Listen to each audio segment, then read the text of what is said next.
The concept of Valhalla does not emerge suddenly from the mists of Scandinavian imagination, but rather crystallizes through millennia of accumulated human experience with death, warfare, and the desperate need to find meaning in the brutal realities of combat existence.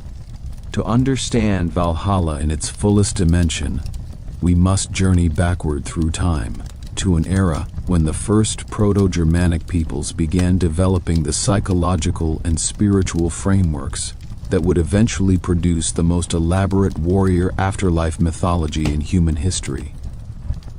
The archaeological shadows cast across Bronze Age Scandinavia between 2000 and 500 BC reveal not merely burial practices or ritual deposits, but the fundamental architecture of human consciousness grappling with mortality in a world where violence determined survival and death in battle represented the most common fate for any man who took up arms in defense of his people. The Kivik grave in southeastern Sweden, dating to approximately 1400 BC, stands as one of the most compelling early testimonies to the emergence of warrior cult practices that would eventually find their ultimate expression in Odin's Great Hall. This massive stone cyst, discovered in the 18th century but only fully excavated and analyzed in modern times, contained an assemblage of grave goods that speaks across 4 millennia to the concerns and aspirations of Bronze Age warrior elites. The bronze razors, swords, and ceremonial axes arranged around the deceased were not merely practical implements or status symbols, but constituted a complete kit for continued existence in whatever realm awaited the fallen fighter. The interior stone slabs, carved with scenes of warriors, chariots, and what appear to be processions toward a large building structure, provide visual evidence that even in this remote period, Scandinavian peoples conceived of death as a transition rather than an ending, a journey toward a destination where martial identity would be preserved and honored. The iconography of the Kivik grave demands careful analysis because it reveals the conceptual foundations upon which all subsequent warrior afterlife beliefs would be constructed. The carved scenes depict not random images but a coherent narrative of transformation. Warriors in combat, warriors in procession, warriors approaching a monumental structure that dominates the compositional hierarchy. The building's prominence within the carved program suggests that it represented the ultimate destination of the warrior's journey, a hall or temple where the martial dead would gather in perpetuity. The artistic conventions employed by the Kivik carvers, including the hierarchical scaling that makes the building larger than the human figures, indicate that this structure possessed supernatural significance that transcended ordinary architectural function. We are witnessing, in these ancient carvings, the earliest visual representation of concepts that would eventually crystallize into Valhalla mythology. The Saga Barrow complex in Västergötland provides complementary evidence for the development of warrior afterlife beliefs during the Scandinavian Bronze Age. The systematic excavation of these burial mounds revealed patterns of grave good deposition that demonstrate sophisticated thinking about the requirements of post-mortem existence. Bronze weapons were deliberately broken and placed with the dead, a practice that initially puzzled archaeologists but now reveals profound theological implications. The ritual destruction of weapons before burial indicates beliefs that objects must be killed to accompany their owners into the next world, transformed from functional earthly implements into spiritual equipment suitable for supernatural use. This practice of weapon killing would persist throughout Germanic cultural history, appearing in bog deposits, ship burials, and cremation contexts across more than 2 millennia of continuous tradition. The deliberate destruction of weapons represents one of the most significant conceptual developments in the evolution of warrior afterlife beliefs, because it demonstrates that Bronze Age Scandinavians had developed sophisticated theories about the relationship between material objects and spiritual essence. The bent sword blade, the snapped spear point, the crushed shield boss were not damaged goods discarded as worthless, but rather transformed objects whose physical destruction released their spiritual potential for use in supernatural realms. This theological framework would prove remarkably durable, persisting through the Iron Age, the Migration Period, and the Viking Age, appearing in contexts as diverse as Danish bog deposits and Norwegian ship burials. The consistency of weapon-killing practices across such vast temporal and geographical spans indicates that these beliefs represented fundamental elements of Germanic religious thought, rather than local or temporary innovations. The Great Hall excavations at Opakra, in southern Sweden, provide the most comprehensive archaeological evidence for the physical manifestations of hall-centered society that would provide the template for Valhalla's conception. This remarkable site, continuously occupied from the 1st century BC through the 10th century AD, contained a succession of timber halls that grew progressively larger and more elaborate over nearly a millennium of use. The final hall measured over 50 meters in length and featured massive timber posts supporting a roof structure that could accommodate hundreds of warriors for feasting and ceremonial activities. The building's scale and sophistication demonstrate that Scandinavian societies invested enormous resources in creating architectural monuments that served simultaneously as political centers, religious foci, and symbolic representations of cosmic order. The floor deposits within the Upakra Hall reveal centuries of ritual activity that directly prefigure Valhalla concepts described in later literary sources. Archaeological analysis identified thousands of weapon fragments, including sword hilts, spear points, shield bosses, and arrowheads that had been deliberately deposited during ceremonial events. Many of these weapons showed evidence of ritual destruction, bent blades, broken points, and crushed fittings that paralleled the killing of grave goods found in contemporary burial contexts. The weapon deposits appeared concentrated around the hall's central hearth and near the high seat area, suggesting that ritual destruction of military equipment formed part of regular ceremonial observances that connected earthly warrior activities to divine purposes. The animal bone deposits within the Upakra Hall revealed feasting practices that directly parallel descriptions of Valhalla's supernatural abundance in later mythological sources. Archaeological analysis identified remains from hundreds of cattle, pigs, sheep, and horses that had been butchered and consumed during large-scale communal meals.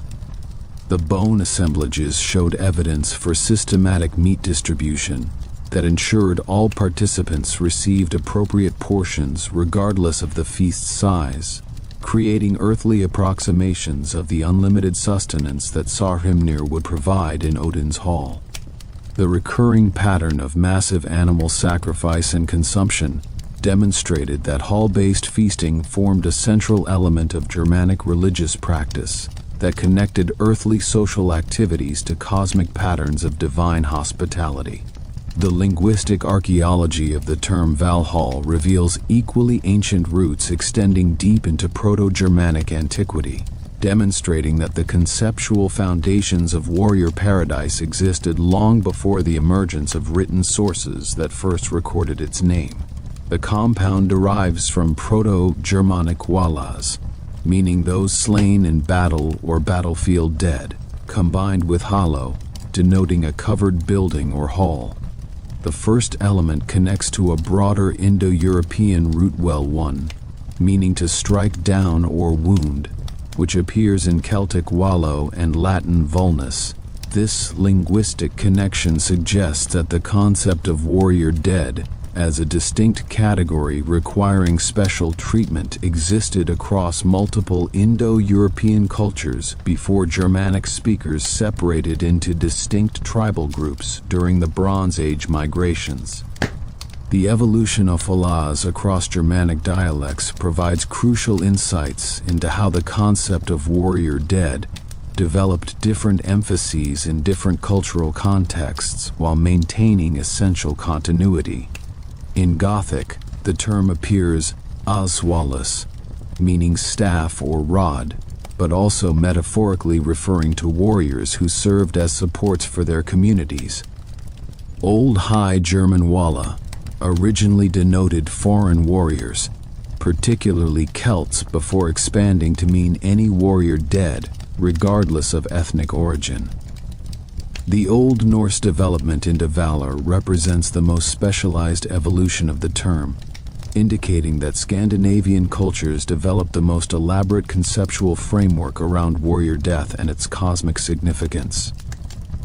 The consistency of the hollow element across all Germanic languages, Old English heel, Old High German Halla, Gothic callus, demonstrates the fundamental importance of the hall structure in Germanic social organization that transcended regional and temporal boundaries. The second element, hallow, derives from the Proto-Indo-European root kel, meaning to cover or conceal, which also produces Latin cella and Greek kalyptine. This etymology reveals that halls were conceived primarily as protective enclosures, spaces that provided security and shelter from the hostile external world of chaos, violence, and supernatural danger. In Germanic contexts, halls represented the ordered cosmos opposed to the wilderness, making them natural symbols for the afterlife destination of warriors who died defending social order against the forces of destruction. The hall's protective function extended beyond physical shelter to encompass spiritual security, creating sacred spaces where the boundaries between human and divine realms could be safely negotiated through ritual and ceremony. Comparative analysis reveals striking parallels between Germanic warrior afterlife concepts and similar beliefs across the Indo-European world that suggest either common ancestral origins or extensive cultural contact between related populations.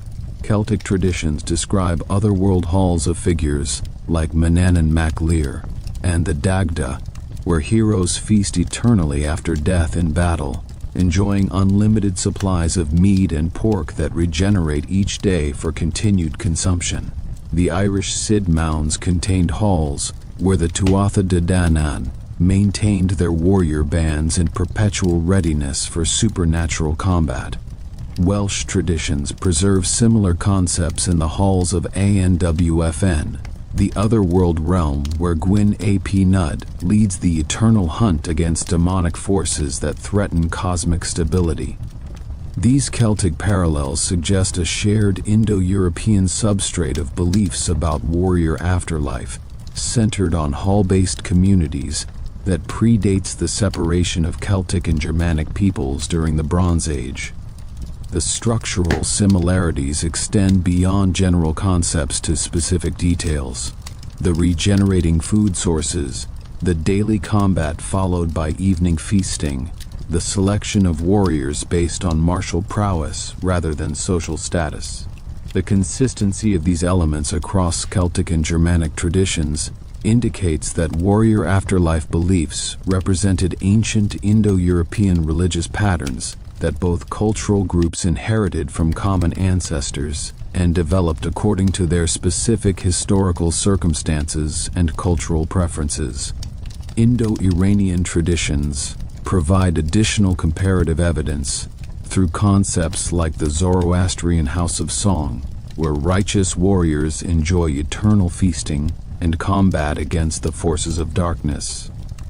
The Avestan texts describe this paradise as a great hall, where heroes who died fighting against Angra Mainyu's demonic forces continue their struggle in spiritual form, maintaining cosmic order through perpetual warfare that mirrors earthly military activities. Vedic traditions similarly describe the Hall of Indra, where warriors who died in battle joined the gods' retinue for eternal warfare against demons and dragons, receiving divine weapons and supernatural abilities that enhanced their combat effectiveness beyond mortal limitations. These Indo-Iranian parallels indicate that the association between warrior death, divine halls, and continued martial activity represents an ancient Indo-European religious pattern rather than a uniquely Germanic innovation. The geographical distribution of these beliefs, from Scandinavia through Central Europe to Iran and India, traces the migration routes of Indo-European peoples during the Bronze Age, suggesting that warrior afterlife concepts formed part of the cultural package that these populations carried with them as they spread across Eurasia. The persistence of these beliefs across such vast distances and through such extended time periods demonstrates their fundamental importance within Indo-European religious thought and their remarkable adaptability to different cultural contexts and historical circumstances. The archaeological record of pre-Christian Scandinavian burial practices provides concrete evidence for beliefs that directly prefigure Valhalla's imagery and symbolism, with increasing clarity as we approach the historical period. Ship burials, first appearing in the Scandinavian Bronze Age and continuing through the Viking Age, demonstrate consistent beliefs about death as a journey to a distant hall accessible only through supernatural transportation. The Hertzspring boat from ALS, Denmark, dating to 400 to 300 BC, contained weapons and shields arranged as if the vessel carried a full warrior crew into the afterlife. The ship's construction, with overlapping planks sealed with resin, created a watertight chamber that functioned as both tomb and transport vessel, demonstrating sophisticated thinking about the requirements of post-mortem travel. Later ship burials at sites like Sutton Hoo in England and Oseberg in Norway elaborate this pattern with increasingly sophisticated grave goods and architectural elements that reveal the development of warrior afterlife beliefs through the migration period and into the Viking Age. The Oseberg ship burial, dating to 834 AD, contained not only weapons and jewelry, but also a wooden cart, sleds, and textile fragments that suggest the deceased expected to maintain a complete household in the afterlife. The ship's construction included a burial chamber built into the vessel's center, creating a hall-like space where the dead could hold court and receive visitors from both earthly and supernatural realms. These burials demonstrate that Scandinavian elites conceived of death as relocation to a distant hall where they would continue their social and political activities in enhanced supernatural form. The weapon deposits in lakes, bogs, and rivers throughout Scandinavia provide additional evidence for beliefs about warrior afterlife that prefigure Valhalla concepts with remarkable consistency across several centuries of continuous practice. The Hertzspring deposit contained over 150 spears, 20 shields, and multiple swords, thrown into a bog apparently, as offerings to divine powers associated with war and death. Similar deposits at Illerup, Adal, Vimos, and Thorsberg contain thousands of weapons, many deliberately broken or killed before deposition.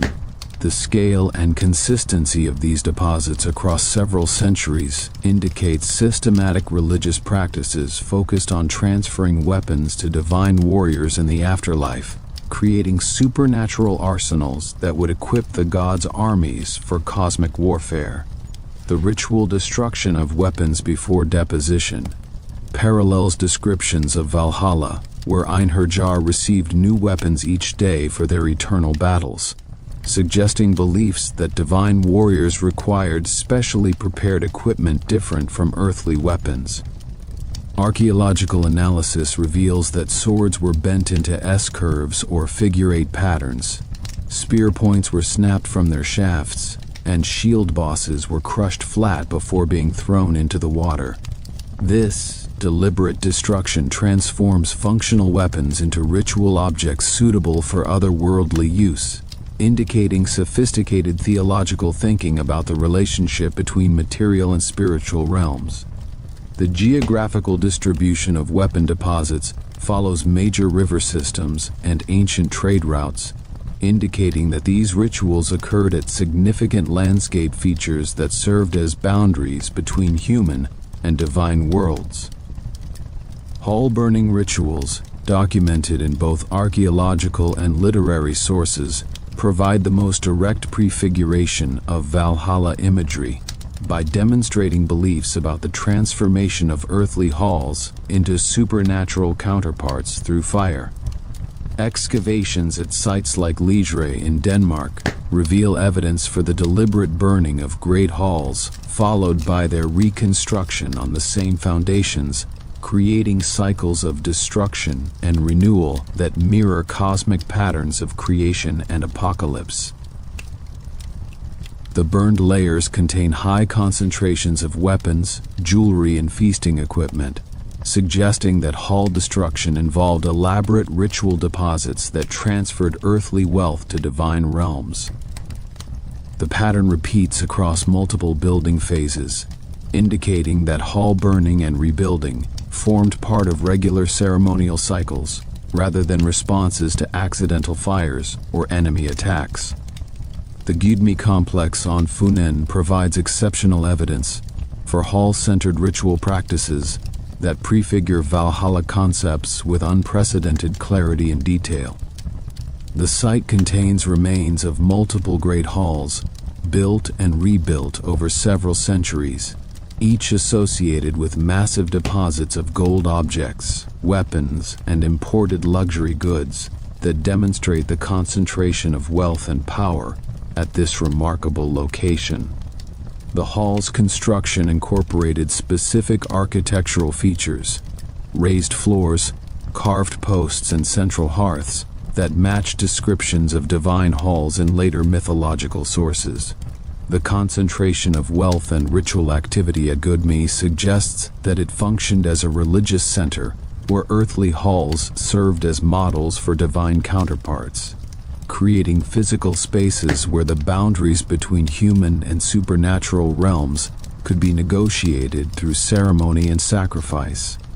The integration of these archaeological, linguistic, and comparative elements reveals that Valhalla emerged from deep-rooted Germanic traditions about warrior death, hall-centered society, and divine warfare that extended back into the Bronze Age and connected to broader Indo-European religious patterns.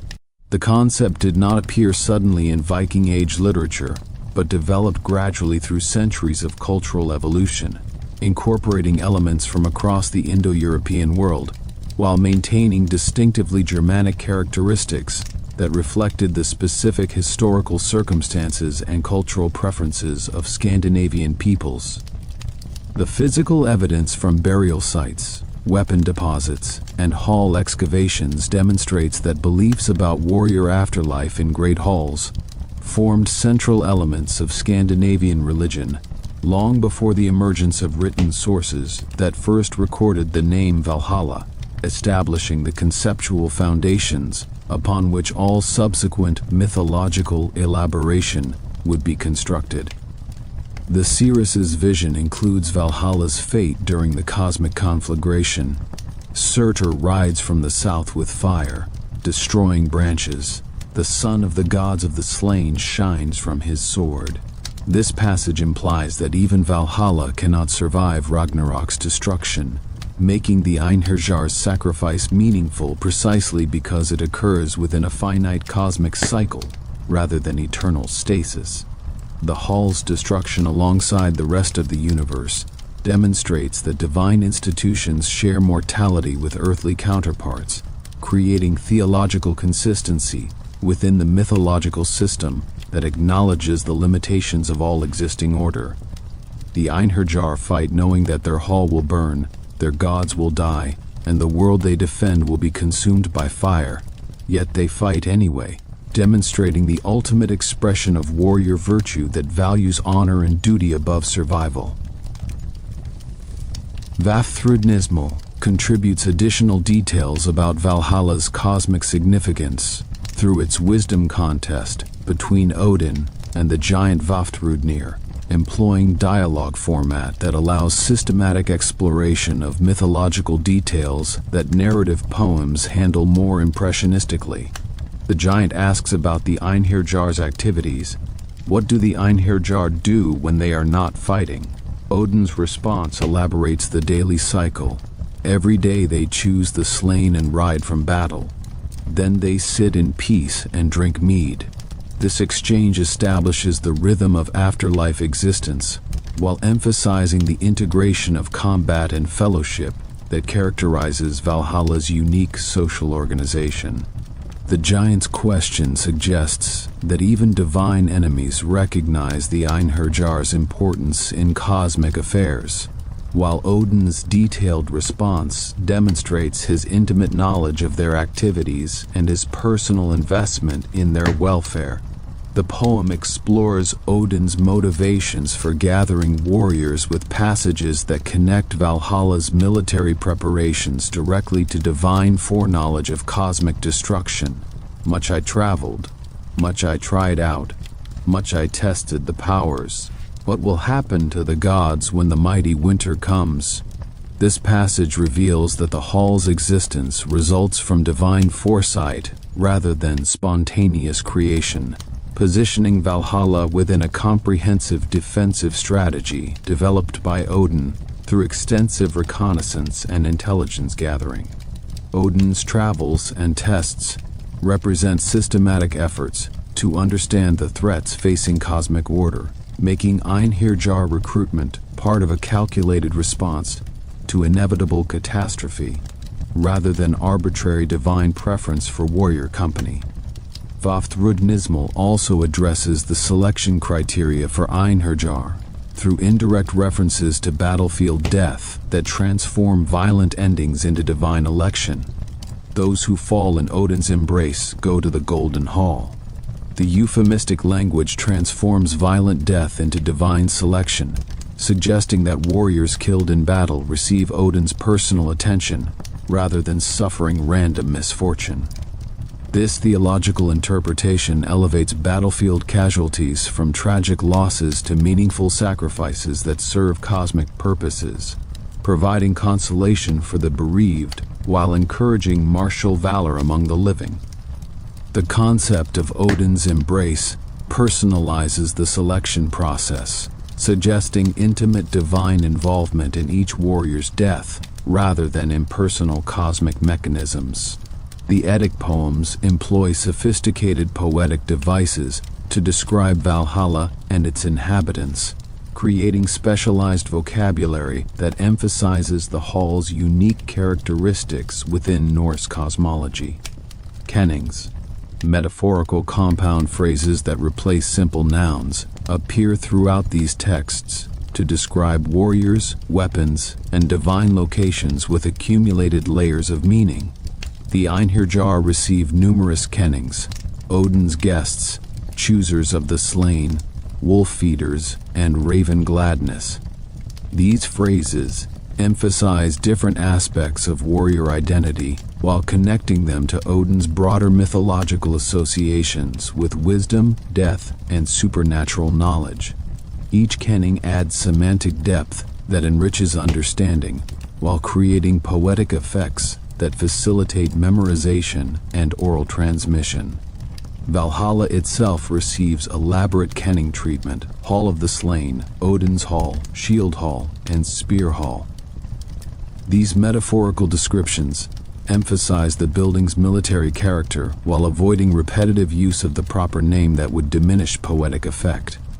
The kenning system creates semantic networks that link Valhalla to weapons, death, divine authority, and cosmic warfare through poetic association rather than direct statement, allowing poets to explore complex theological concepts through accumulated metaphorical layers rather than systematic exposition. This technique enables sophisticated theological communication within the constraints of oral poetic tradition, conveying nuanced ideas through memorable phrases that audiences could retain and transmit across generations. The poems utilize alliterative verse patterns that emphasize key concepts through sound repetition, creating acoustic structures that reinforce semantic content. Lines describing Valhalla consistently place stress syllables on words related to warfare, death, and divine power. Glittering weapons gleam in the golden hall, or spear shafts stand supporting the shield roof.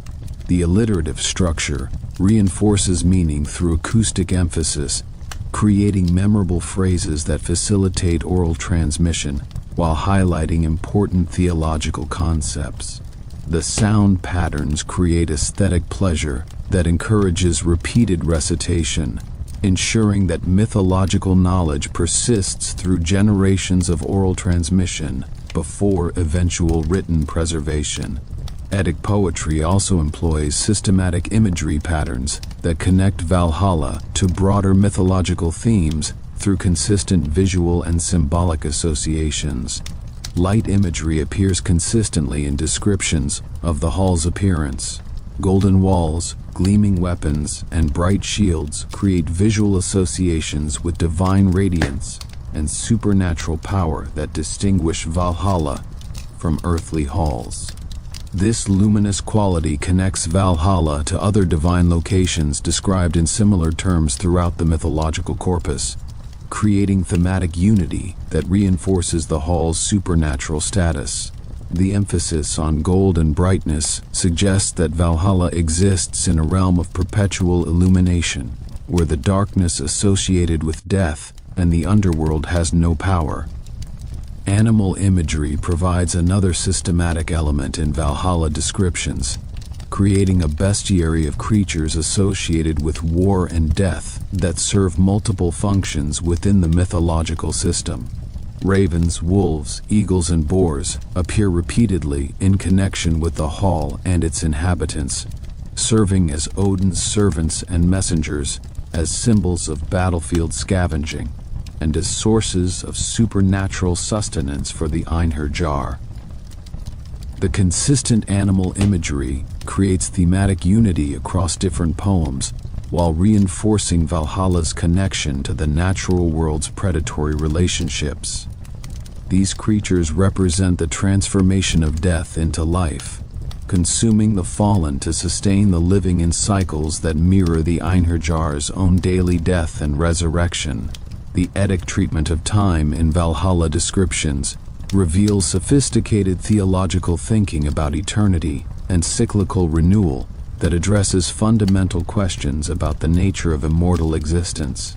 The Einherjar's daily routine of combat, death, and resurrection creates a temporal pattern that combines linear progression with circular repetition. Each day brings new battles and experiences, satisfying the linear desire for continued existence, while the cyclical structure ensures that no day differs fundamentally from any other, creating the stability associated with eternal paradise. This temporal structure reflects broader Germanic concepts about cosmic cycles, where creation and destruction alternate in endless repetition, integrating individual warrior experience into universal patterns. Valhalla exists within this cyclical framework, serving its purpose during each cosmic age before being destroyed and presumably recreated for the next cycle of universal existence. The hall's temporal existence thus mirrors the universe's own rhythm of birth, growth, decay, and renewal, integrating the warrior afterlife into the broadest possible cosmological context. The Einherjar's daily cycle of death and resurrection prefigures the cosmic cycle of Ragnarok and renewal, suggesting that their individual experiences participate in and prepare them for the universal transformation that awaits all existence. This temporal framework provides meaning and dignity to the repetitive nature of afterlife existence, transforming potential monotony into participation in eternal cosmic patterns. The Epic poems establish Valhalla as far more than a simple warrior paradise. presenting it instead as a crucial institution within a complex theological system that addresses fundamental questions about death, duty, cosmic order, and divine justice. The detailed descriptions in Grimnismal, the apocalyptic context provided by Völuspá, and the systematic exploration in Vafthrudnismal create a comprehensive literary foundation that subsequent treatments of Valhalla would elaborate and modify but never entirely replace. These poems preserve the authentic voice of Norse religious thought, transmitting across centuries the beliefs and values that shaped Scandinavian civilization during its most dynamic period of expansion and cultural achievement. The transformation of Valhalla from fragmented poetic imagery into systematic theological doctrine reached its culmination in the early 13th century through the scholarly efforts of Snorri Sturluson, whose prose Edda represents the most comprehensive medieval attempt to codify Norse mythology into coherent narrative form that could be understood by audiences increasingly distant from the living traditions that had produced these beliefs.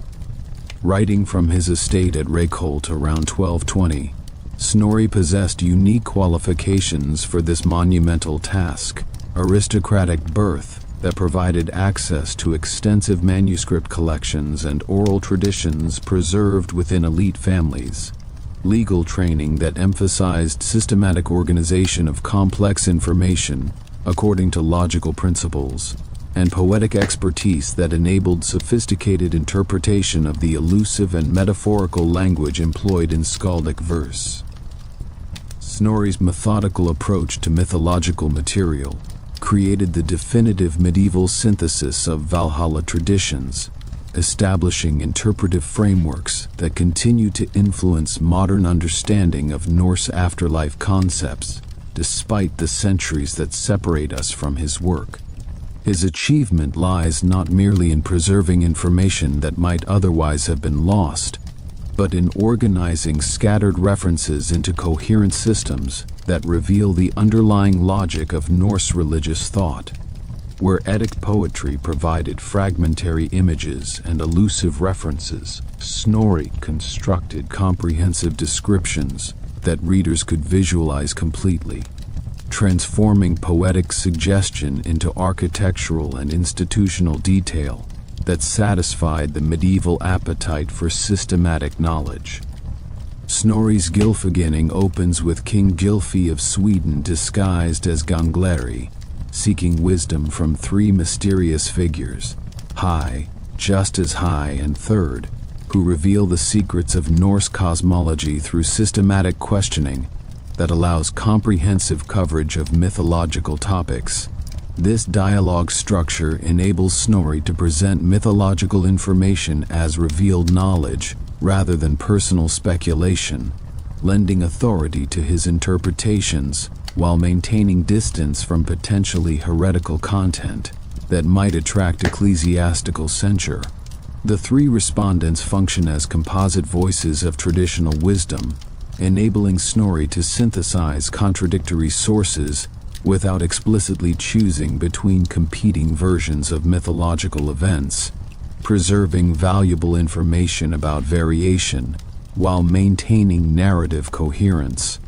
The architectural description of Valhalla in Gylfaginning demonstrates Snorri's systematic approach to organizing scattered poetic references into coherent physical descriptions that satisfy both scholarly and aesthetic requirements. Where Eddic poetry provided fragmentary images of shield roofs and spear supports, Snorri constructs a detailed building that readers can visualize completely. The hall stretches so far that its ends disappear beyond sight, while its roof consists of golden shields that reflect light throughout the interior space. The walls rise from foundations of massive stone blocks to heights that dwarf earthly buildings, creating an architectural monument that combines practical military design with supernatural grandeur. The description transforms poetic suggestion into concrete visualization that enables readers to imagine themselves within the divine space. Snorri's description emphasizes Valhalla's golden roof as its most distinctive architectural feature, departing from earlier poetic sources that focus primarily on weaponized construction materials to highlight the hall's supernatural splendor. The golden covering serves multiple symbolic functions. Within his systematic presentation, it demonstrates Odin's wealth and power as ruler of the divine realm, provides supernatural illumination for the hall's interior that eliminates the need for artificial light sources, and creates visual connections to other divine locations described in similar terms throughout the mythological corpus. The gold's imperishable nature ensures that Valhalla's roof will maintain its brilliance throughout the ages leading to Ragnarok, symbolizing the eternal nature of divine institutions despite their ultimate destruction in cosmic conflagration. The spear-supported structure receives elaborate technical explanation in Snorri's account, where countless spear shafts serve as both architectural elements and symbolic representations of the Einherjar's martial purpose. These supports consist of ash wood harvested from Yggdrasil's branches, connecting Valhalla's physical structure directly to the world tree that supports the entire cosmos.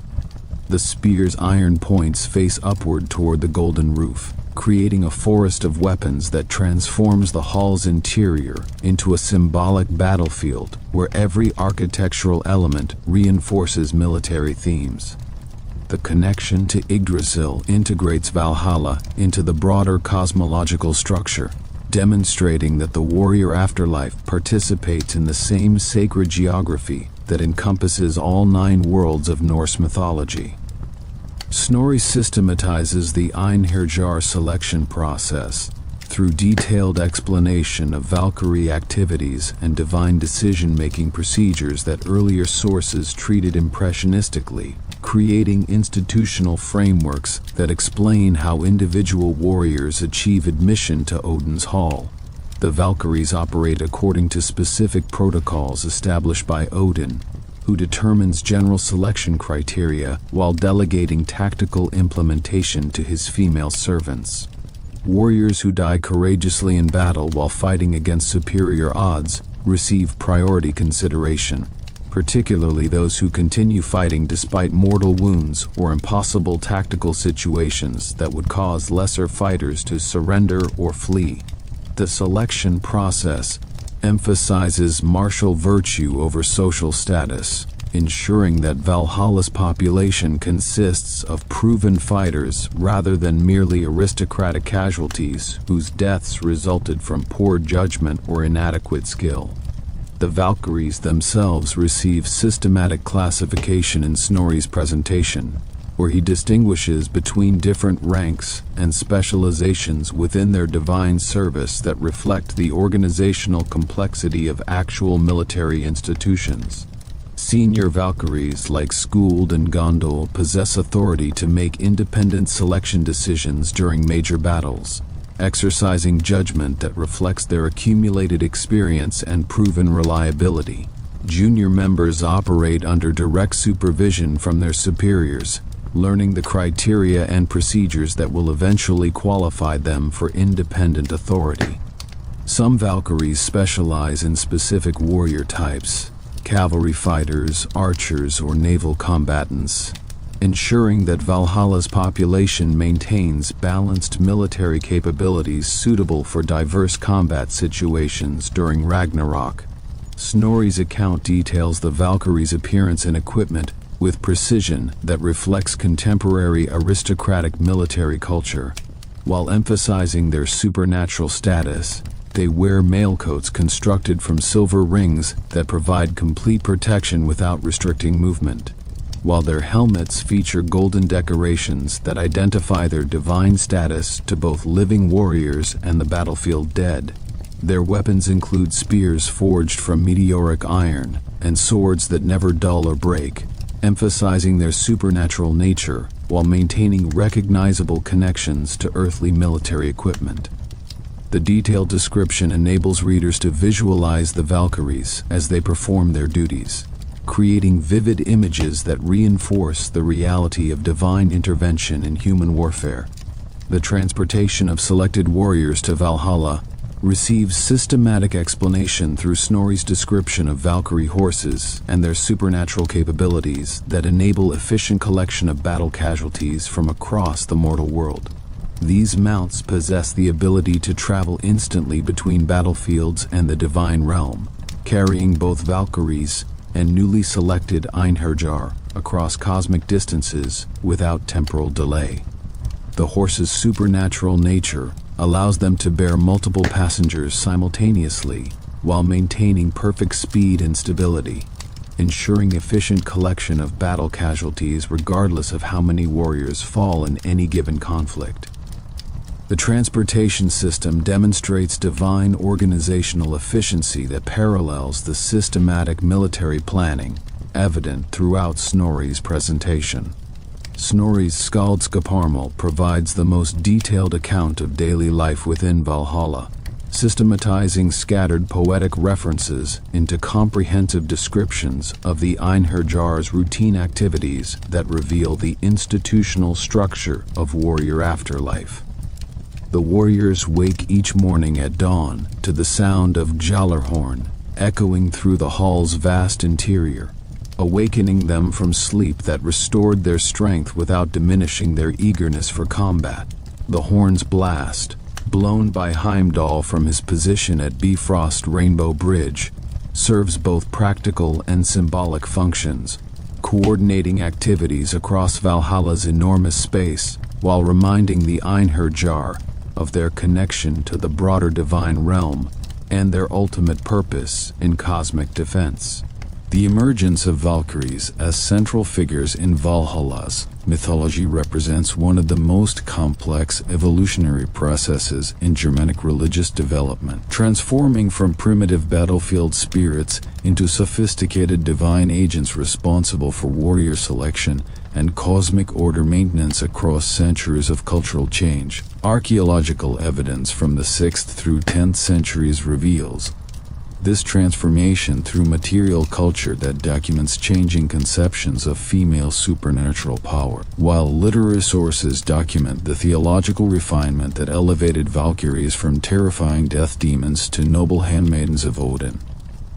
Valkyrie connection to Valhalla extends beyond simple messenger duties to encompass fundamental questions about divine justice, warrior virtue, and the mechanisms through which mortal actions achieve cosmic significance within the broader framework of Norse religious thought. The earliest archaeological evidence for Valkyrie-like figures appears in 6th century Scandinavian burial context where female figures with weapons accompany male warrior graves, suggesting beliefs about supernatural female protectors associated with martial equipment and battlefield outcomes. The Vendel period cemetery at Gamla Uppsala contains several burials where bronze figurines depicting armed women were placed alongside swords, spears, and shields in arrangements that suggest deliberate ritual significance. These figurines measure between 3 and 7 centimeters in height and display consistent iconographic features: long hair bound with metal circlets,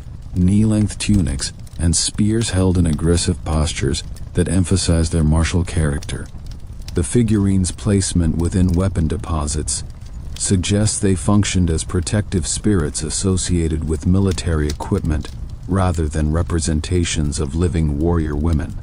Similar figurines from the Valsgard cemetery complex show evolutionary development in Valkyrie iconography during the 7th and 8th centuries, with later examples displaying more elaborate clothing details, including what appear to be mail shirts rendered in miniature bronze scales.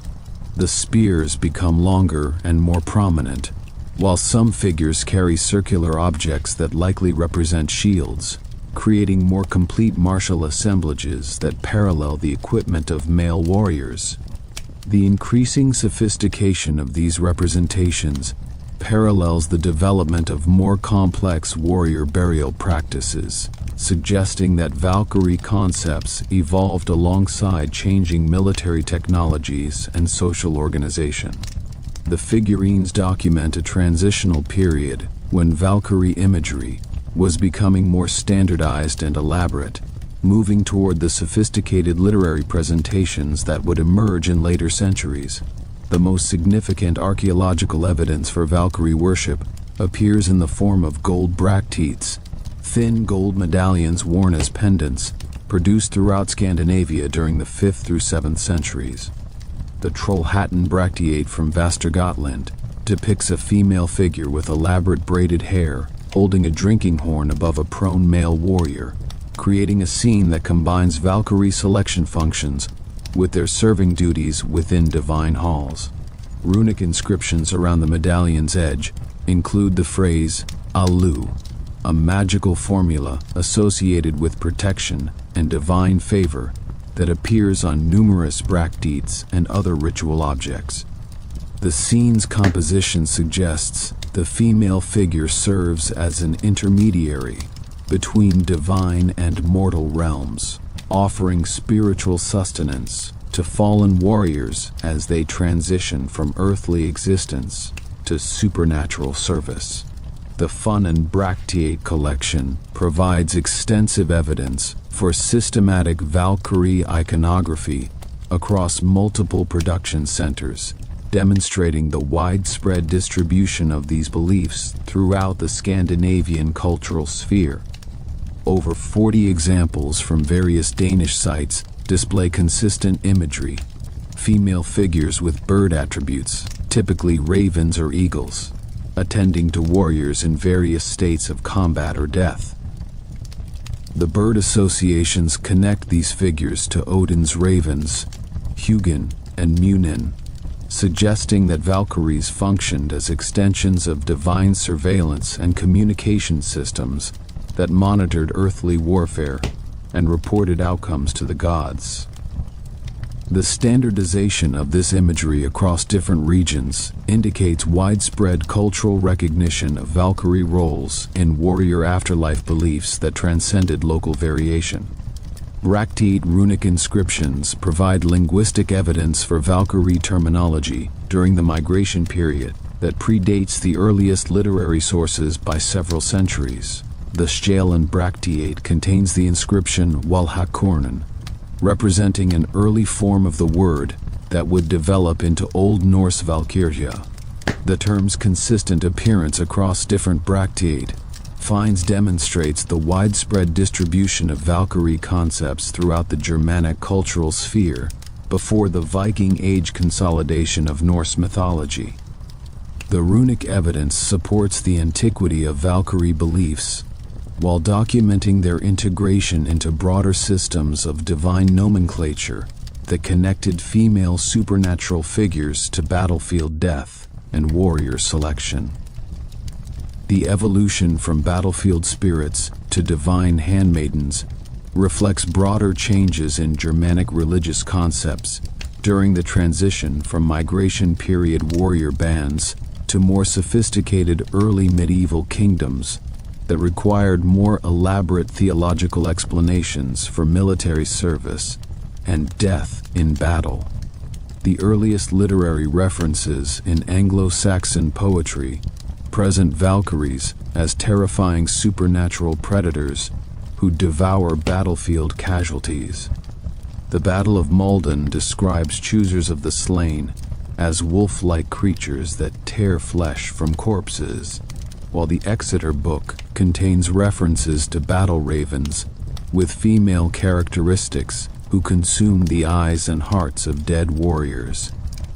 These early presentations emphasize the Valkyries' connection to death and destruction, rather than their role as divine servants or warrior guides. Continental Germanic sources from the 8th and 9th centuries show intermediate stages in Valkyrie evolution, where battlefield predator imagery coexists with more benevolent protective functions. The Old High German Merseburg charms mention Idisi, supernatural women who can bind or release warriors during combat, suggesting divine females possessed authority over battle outcomes, rather than simply scavenging after conflicts ended.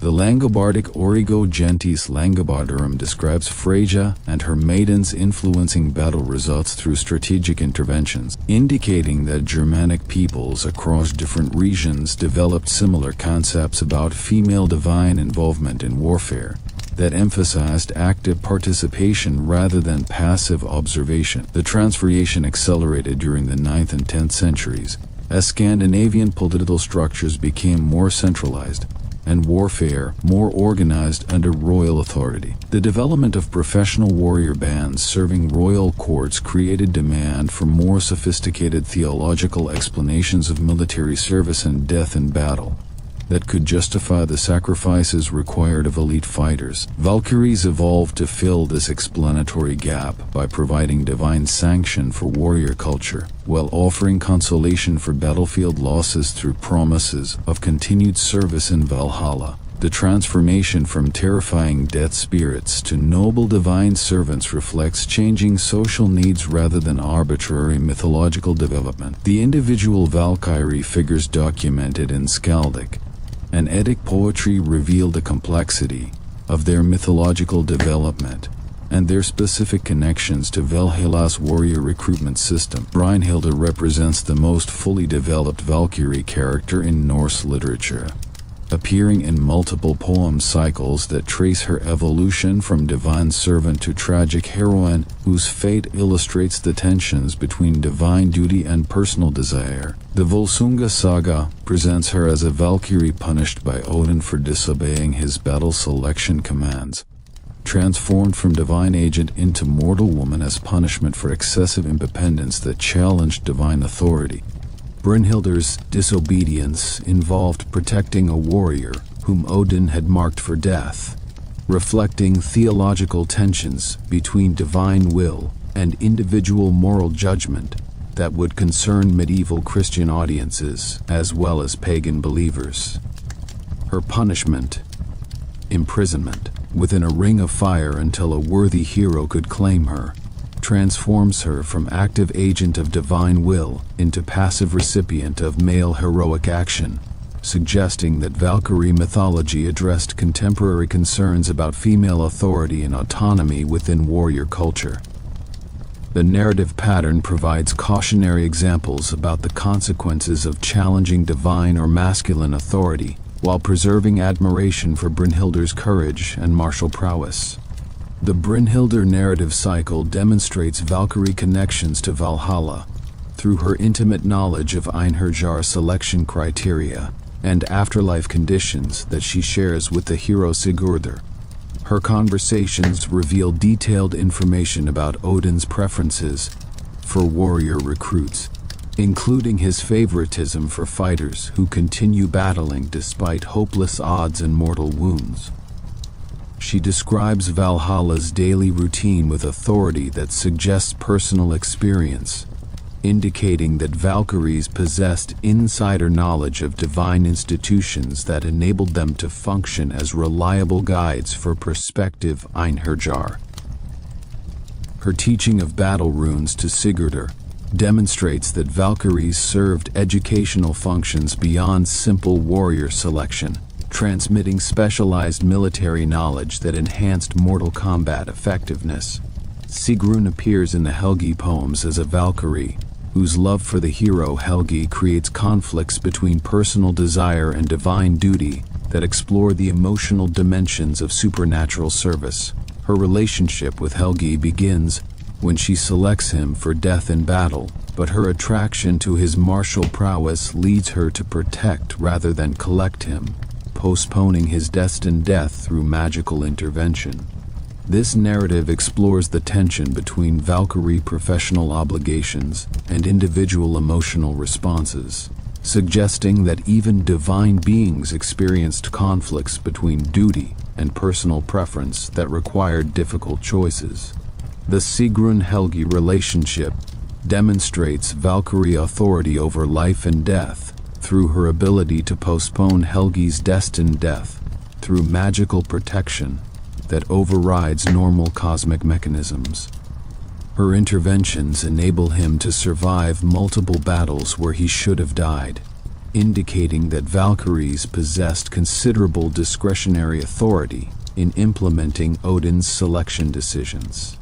This flexibility in divine administration suggests that the mythological system accommodated individual agency within predetermined cosmic patterns, allowing for personal relationships and emotional attachments that humanized supernatural figures while preserving their essential divine functions. Sigrun's continued relationship with Helgi after his eventual death illustrates Valkyrie connections to the boundary between life and death that extended beyond the moment of selection. She visits his burial mound for nocturnal meetings, where they resume their earthly relationship in spiritual form, demonstrating that Valkyrie authority encompassed ongoing relationships with the deceased rather than simply functioning as one-time psychopomps. These supernatural visitations suggest that Valkyries served as permanent intermediaries between living and dead, maintaining connections that transcended the boundary of mortality.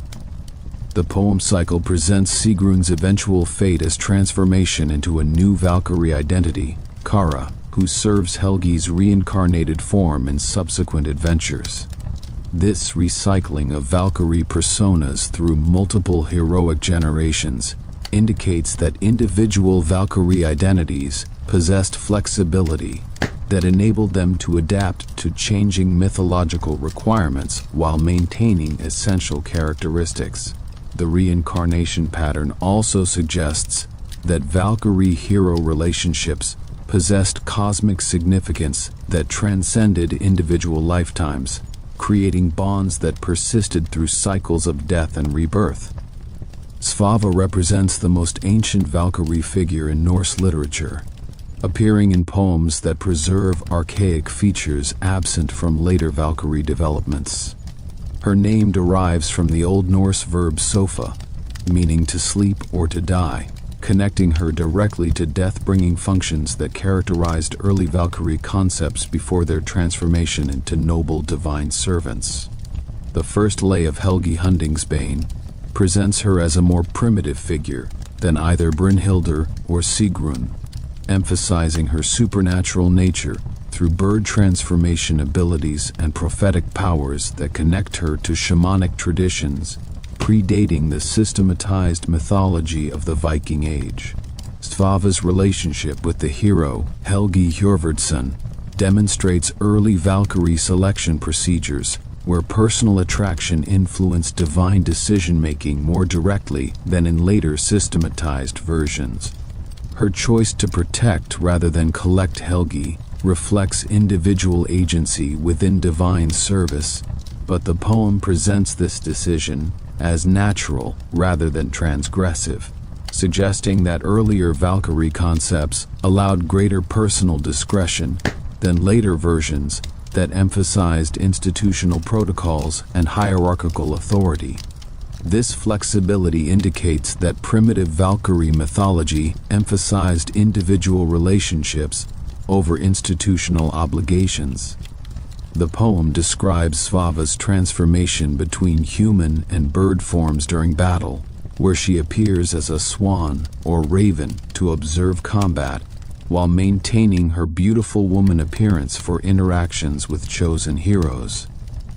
These shape-shifting abilities connect her to broader Germanic traditions about supernatural women who possessed animal characteristics, particularly birds associated with battlefields and death.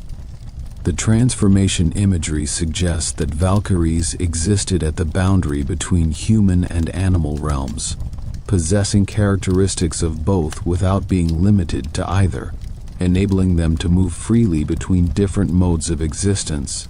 Svava's prophetic abilities enable her to warn Helgi about future dangers and provide strategic advice for upcoming battles, demonstrating that Valkyries served as divine communication channels that transmitted cosmic knowledge to earthly heroes.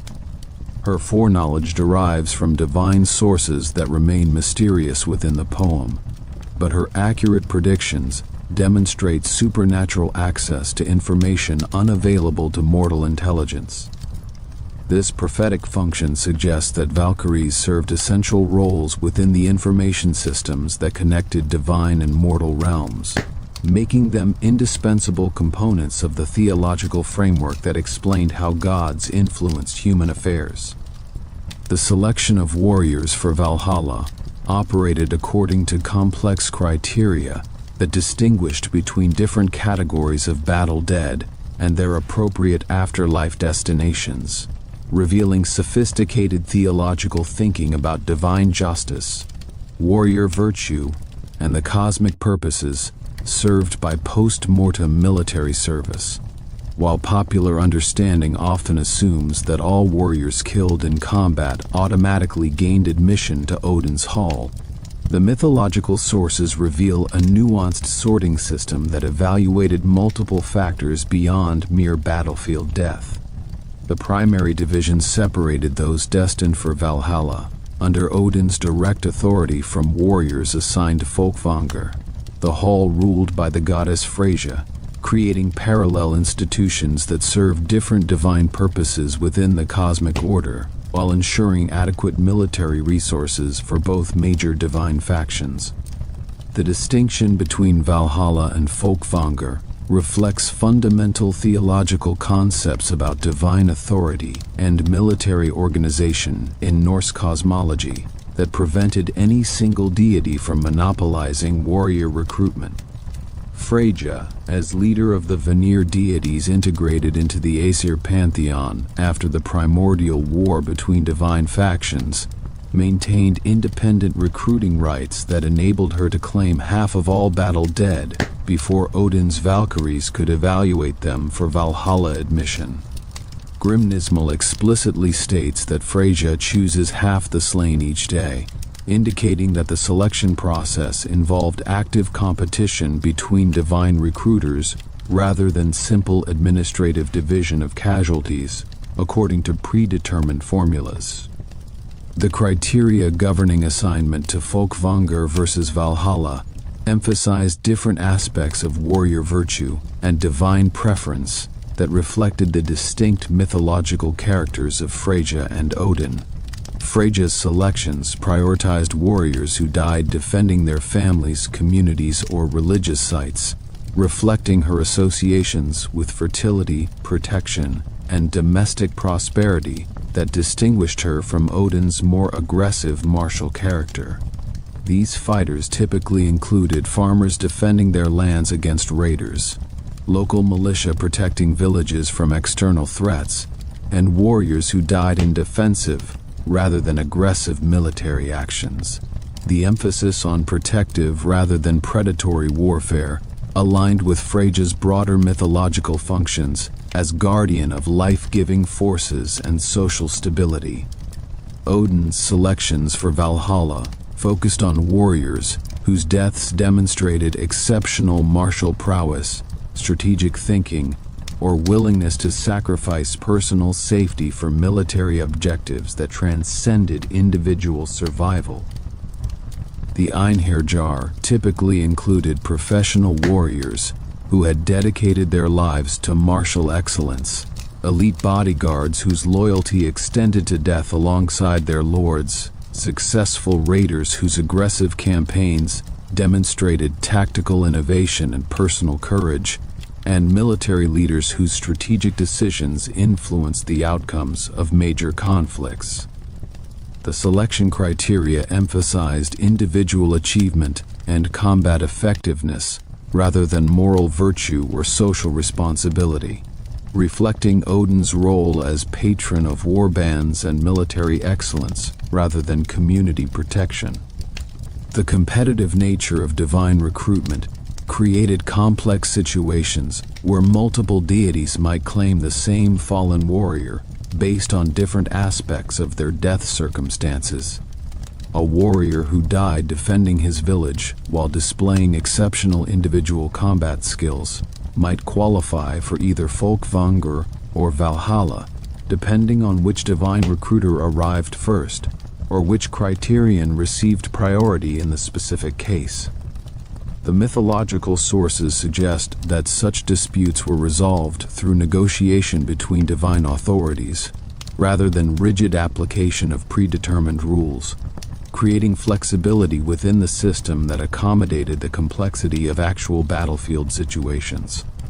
Archaeological evidence from Viking Age burial sites reveals material correlates for these theological distinctions through different treatment of warrior graves that may reflect beliefs about their afterlife destinations.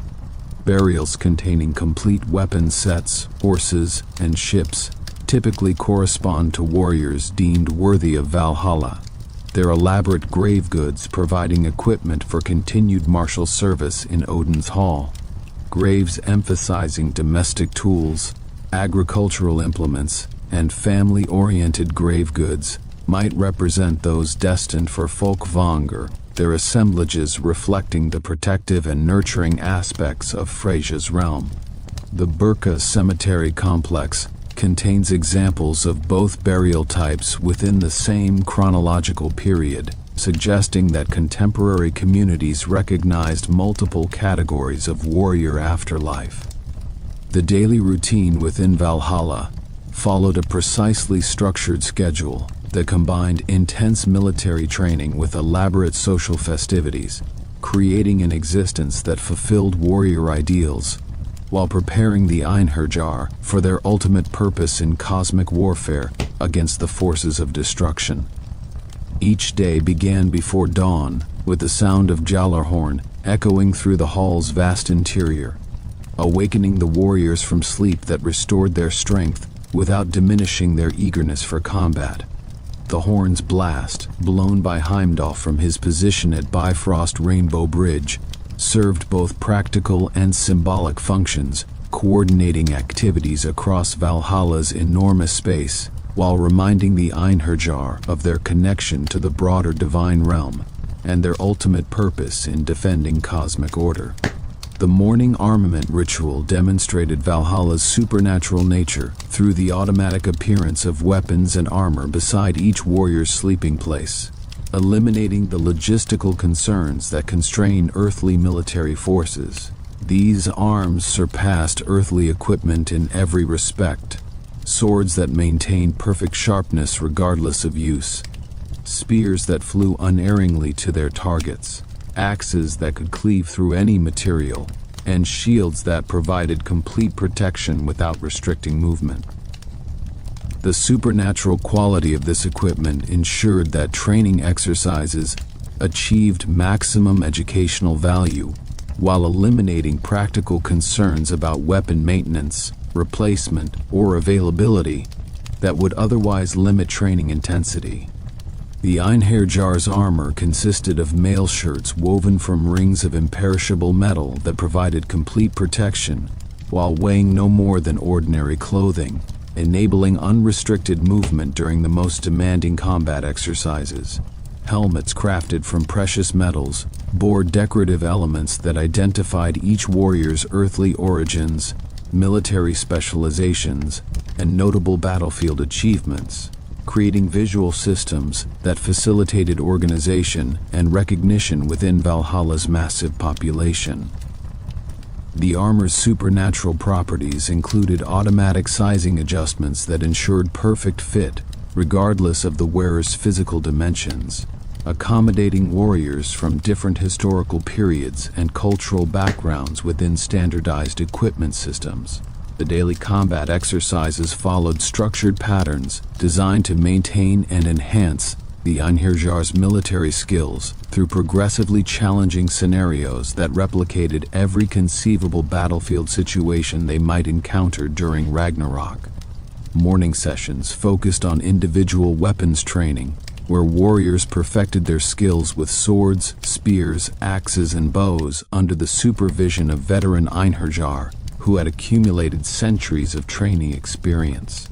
The training areas extended across vast courtyards surrounding Valhalla's main structure, providing adequate space for thousands of simultaneous individual exercises without interference or crowding that would limit training effectiveness. The weapons training emphasized techniques specific to the cosmic warfare expected during Ragnarok, including methods for fighting supernatural enemies whose capabilities exceeded those of mortal opponents encountered in earthly battles. The Einherjar learned to combat giants whose size and strength dwarfed human limitations, dragons whose breath could melt conventional armor, and shape-shifting enemies whose forms changed unpredictably during battle. These specialized techniques required modifications of standard fighting methods that earthly warriors never encountered, making Valhalla's training regimen essential preparation for cosmic combat conditions that transcended normal military experience. Unit formation exercises occupied the middle portion of each day's training schedule, where groups of Einherjar practiced coordinated maneuvers that would prove essential during Ragnarok's large-scale battles against enemies whose numbers and power exceeded anything encountered in earthly warfare.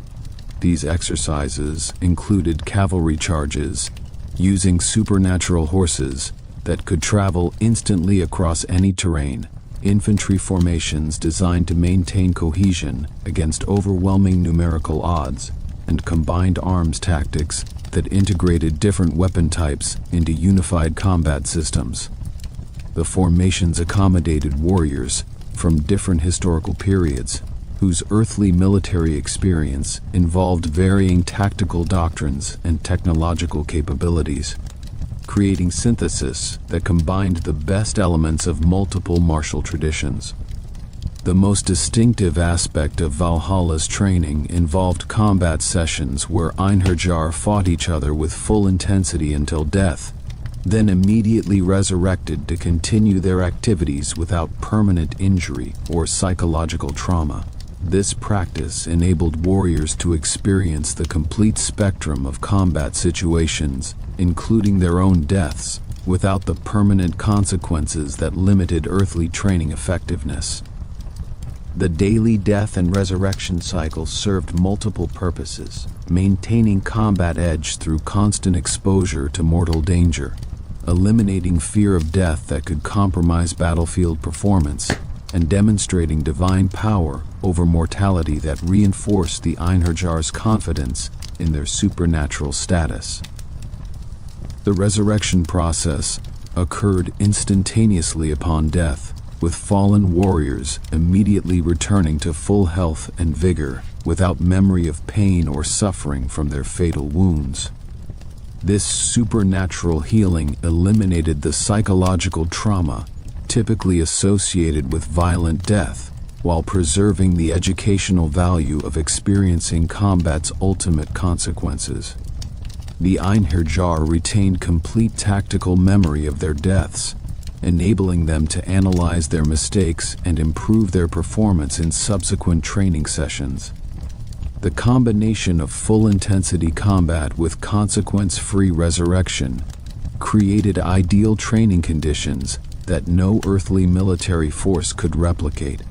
The combat exercises included scenarios designed to replicate specific threats expected during Ragnarok, based on prophetic knowledge available to Odin through his ravens, his 8-legged horses' travels, and his personal reconnaissance missions throughout the 9 worlds. The Einherjar practiced fighting the wolf Fenrir, whose size and ferocity exceeded any earthly predator, developing techniques for attacking creatures whose jaws could swallow gods whole.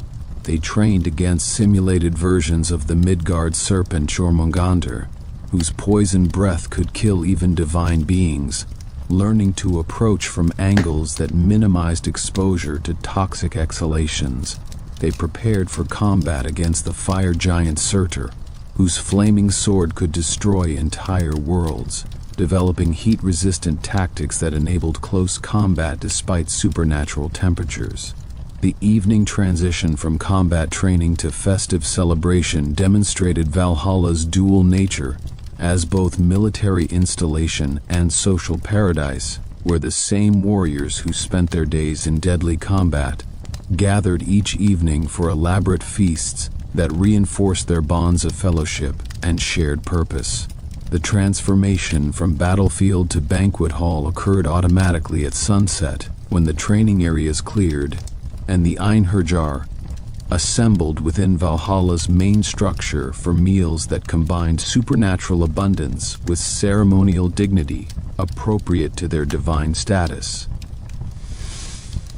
The evening feast centered around consumption of the boar Saehrimnir, whose flesh provided unlimited meat through daily regeneration that ensured every warrior received adequate nourishment, regardless of Valhalla's enormous population.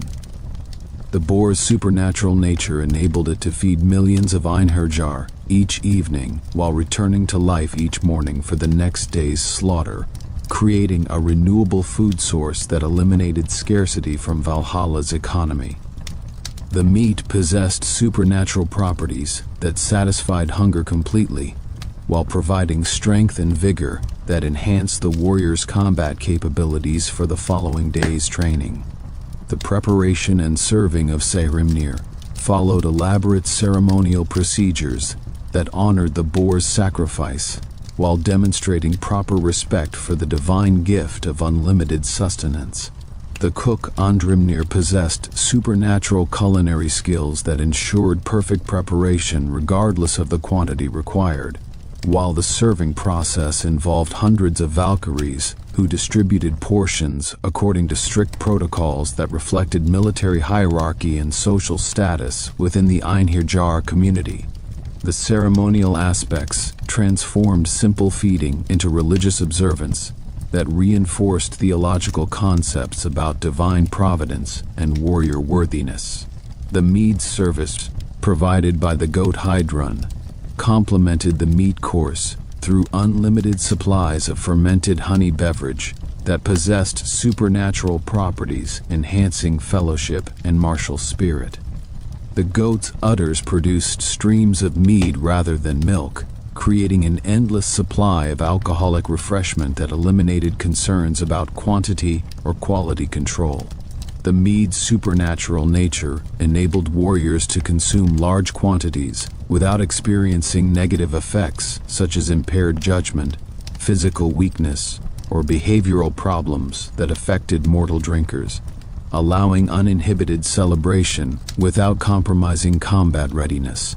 The transition from mythological concepts to material evidence represents one of the most fascinating journeys in the study of Valhalla, for it is in the earth itself that we find the physical manifestations of beliefs that would otherwise remain purely textual abstractions. The archaeological record of Scandinavia, spanning from the early Bronze Age through the late Viking period, provides an extraordinary window into the evolution of warrior afterlife beliefs, offering tangible proof that the concepts preserved in medieval manuscripts had deep roots in actual religious practice extending back millennia before the first runic inscription was carved. The ship burials of Scandinavia stand as perhaps the most dramatic archaeological evidence for beliefs in a warrior afterlife requiring physical provisions for the journey to the next world. The Oseberg ship, discovered in 1904 near Tønsberg in Norway, and dating to approximately 834 CE,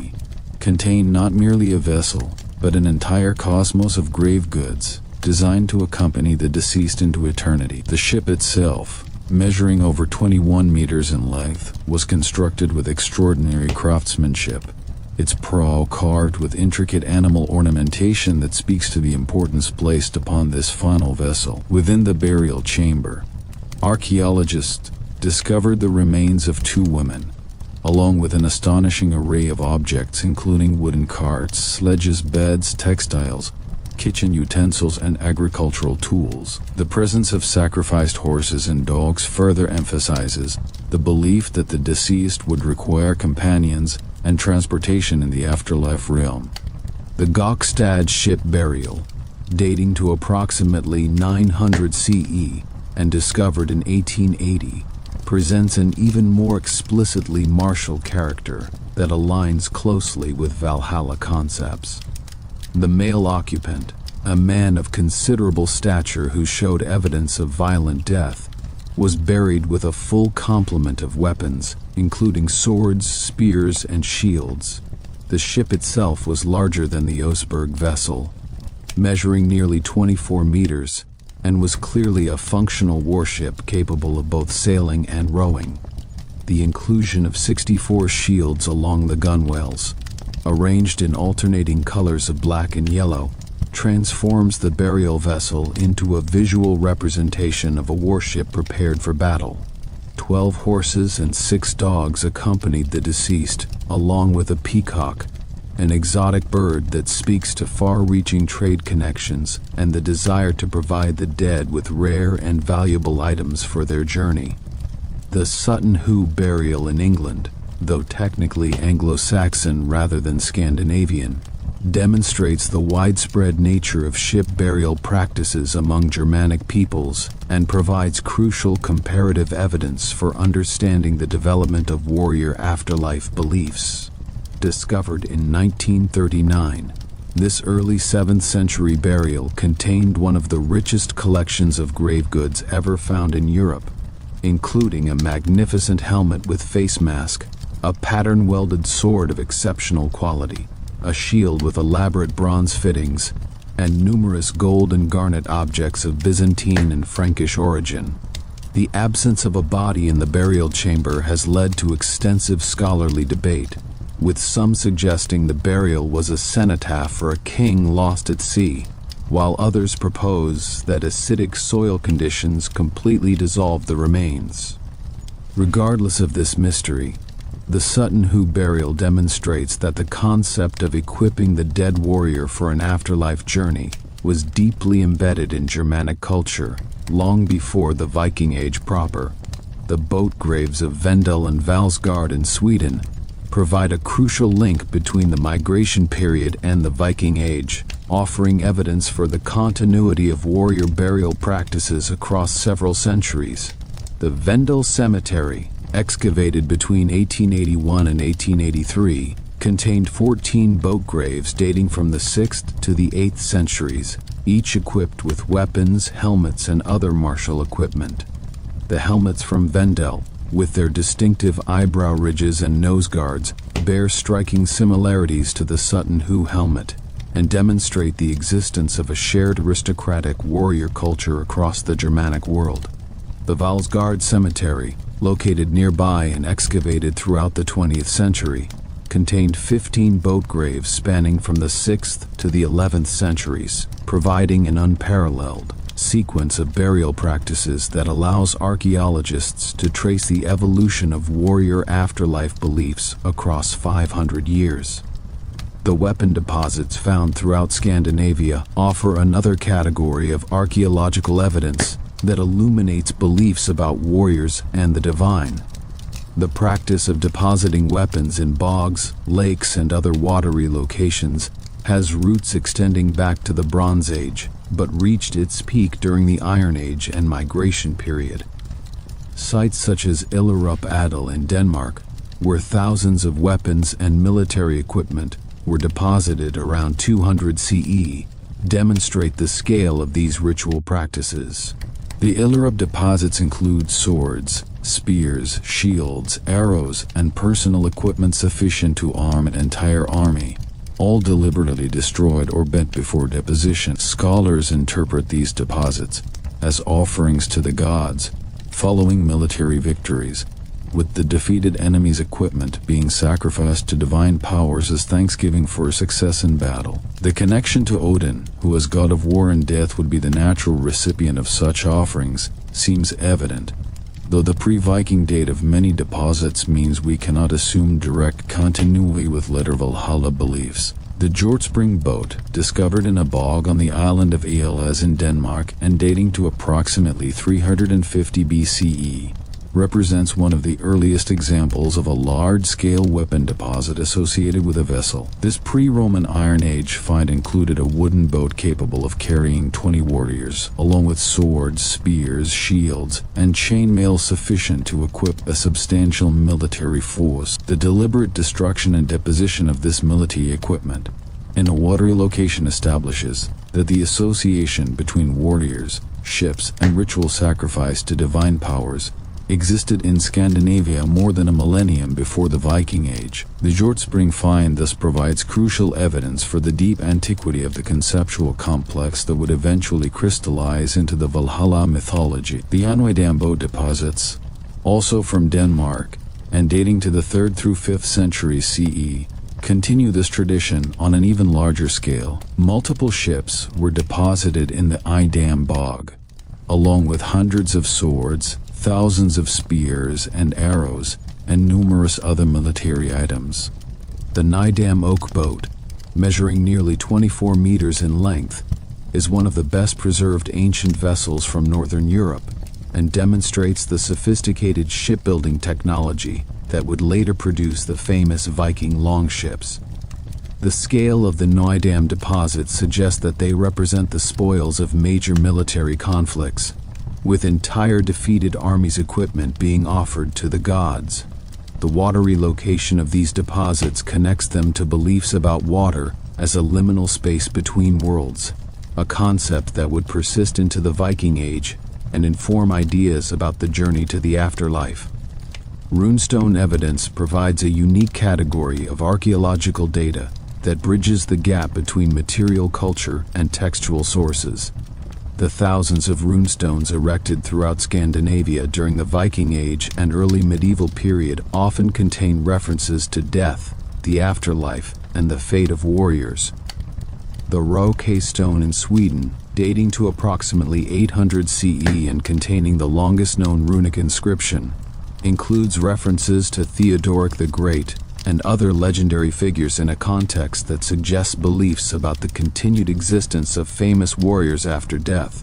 While the precise interpretation of the ROK inscription remains debated, its invocation of heroic figures from the past demonstrates that the concept of warrior immortality through fame was central to Viking Age thought.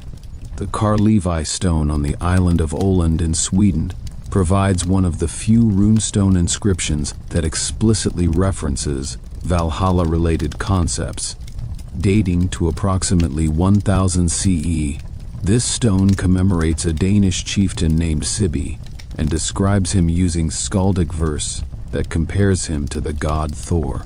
The inscription states that no battle-bold sea warrior will rule over land in Denmark more honorably, employing the kind of heroic language that connects earthly martial achievement to divine favor. While the stone does not explicitly mention Valhalla, its use of mythological comparison and its emphasis on martial virtue demonstrate the integration of religious concepts with memorial practices. The picture stones of Gotland offer perhaps the most visually striking archaeological evidence for Valhalla beliefs. These limestone monuments, dating primarily from the 5th through 11th centuries, are carved with elaborate scenes depicting ships, warriors, battles, and mythological narratives. The Chengvide stone, dating to approximately 700 to 800 CE, shows a rider on an 8-legged horse being greeted by a woman holding a drinking horn, a scene widely interpreted as depicting a warrior's arrival in Valhalla, where he is welcomed by a Valkyrie. The 8-legged horse is almost certainly Sleipnir, Odin's supernatural steed, suggesting that the rider is either Odin himself or a warrior being transported to Valhalla on the god's horse. The Ardri 8 stone depicts a similar scene, with a ship full of warriors and a rider on an 8-legged horse, reinforcing the connection between maritime travel and the journey to the warrior afterlife. The Lærbro Stora Hammer stones present complex narrative scenes that appear to depict sacrifice, battle, and mythological events. One stone shows what appears to be a human sacrifice by hanging, a practice associated with Odin worship, alongside scenes of naval combat and warriors in procession. Another stone depicts the story of Hildur and Hirulin, a legendary tale of eternal battle that parallels the daily combat of the Einherjar in Valhalla. The presence of these mythological narratives on memorial stones demonstrates that Valhalla concepts were not merely literary inventions but were integral to the way Viking Age Scandinavians commemorated their dead and understood the fate of warriors. Burial practices throughout the Viking world show considerable variation that illuminates regional differences in afterlife beliefs. while maintaining common themes related to warrior ideology. In Norway, the practice of burial in mounds remained common throughout the Viking Age, with wealthy individuals interred in ships or boats accompanied by weapons, tools, and sacrificed animals. The Bore mounds in Vestfold, dating to the 9th and 10th centuries, represent one of the largest concentrations of monumental burial mounds in Scandinavia, and are associated with the early Norwegian royal dynasty. The scale of these monuments demonstrates the importance placed upon commemorating elite warriors and ensuring their proper transition to the afterlife. In Sweden, the cremation cemetery at Birka provides evidence for a different, but related set of burial practices. This major trading center, active from approximately 750 to 975 CE, contains over 3,000 graves, many of which show evidence of elaborate cremation rituals. Warrior graves at Birka often contain weapons that have been deliberately bent or broken before being placed on the funeral pyre, a practice that may relate to beliefs about killing objects so that their spirits could accompany the deceased to the afterlife. The presence of exotic goods from across the known world, Arabic silver, Byzantine silk, Frankish weapons, demonstrates the cosmopolitan nature of Viking Age society and the desire to equip the dead with the finest available materials for their journey. The chamber graves of Birka represent a distinct burial tradition that may reflect different beliefs about the afterlife or different social groups within the population. These graves, in which the deceased was placed in a wooden chamber rather than being cremated, often contain particularly rich grave goods, including complete weapon sets, riding equipment, and gaming pieces. The presence of gaming pieces in warrior graves is particularly significant, as it suggests beliefs about leisure activities in the afterlife that parallel the feasting and entertainment described in Valhalla mythology. The Birka chamber graves also frequently contain evidence of food offerings, including joints of meat and drinking vessels, reinforcing the connection between earthly feasting practices and afterlife expectations. The Danish burial evidence presents yet another variation on Viking Age mortuary practices. The Jelling monuments, created by King Gorm the Old and his son Harald Bluetooth in the 10th century, represent the transition from pagan to Christian burial practices at the highest level of Danish society. The original burial mound of Gorm, containing a wooden chamber with rich grave goods, was later supplemented by Harald's construction of a massive stone church and the famous Jelling stones. The larger Jelling stone, often called Denmark's birth certificate, proclaims Harald's conversion of the Danes to Christianity while simultaneously celebrating his conquest of Denmark and Norway. This monument thus captures the moment of transition between pagan warrior ideology and Christian kingship, demonstrating how traditional concepts of martial virtue were adapted rather than abandoned with the coming of the new religion. The evidence from Viking Age Iceland provides a unique perspective on burial practices in a colonial context. The earliest Icelandic graves, dating to the settlement period of the late 9th and early 10th centuries, show strong continuity with Norwegian practices, including boat burials and weapon deposits. The Salastadir burial in northern Iceland contained a man buried in a boat with a full complement of weapons, horses, and dogs, demonstrating that settlers brought their religious beliefs and burial practices with them across the Atlantic. However, Icelandic burial practices show rapid evolution during the 10th century, with increasing simplification that may reflect both the practical challenges of life in a new land and the gradual influence of Christianity, even before the official conversion in 1000 CE. The Greenland and Vinland evidence, though limited, extends our understanding of Viking burial practices to the furthest reaches of Norse expansion. The Greenland settlements, established around 985 CE, maintained Scandinavian burial practices for several centuries, with churchyard burials becoming standard after the adoption of Christianity. The famous bishop's grave at Gersjær, the episcopal seat of Greenland, contained a skeleton holding a carved walrus ivory crosier, demonstrating the persistence of elaborate burial practices even in this remote outpost. The Vinland evidence is more fragmentary, but the sagas describe burial practices for those who died during the North American expeditions, suggesting that proper treatment of the dead remained important even in temporary encampments far from home. The interpretation of archaeological evidence for Valhalla beliefs requires careful consideration of the relationship between material culture and religious ideology. Not every weapon burial necessarily indicates belief in Valhalla specifically, as weapons might be included in graves for various reasons, including display of status, prevention of grave robbery, or a simple continuation of traditional practices without deep religious significance. Similarly, the absence of weapons from a grave does not necessarily indicate that the deceased was not considered a warrior, or was not expected to reach Valhalla, as cremation practices might have involved the destruction of grave goods in ways that leave no archaeological trace. The question of gender in Viking Age burial practices has received increasing scholarly attention and has important implications for understanding Valhalla beliefs. While the literary sources present Valhalla as primarily a male space, with the Anherjar consistently described as male warriors, the archaeological evidence presents a more complex picture. The Birka BJ 581 burial, long assumed to be male based on its weapon contents, was revealed through DNA analysis in 2017 to contain a female skeleton.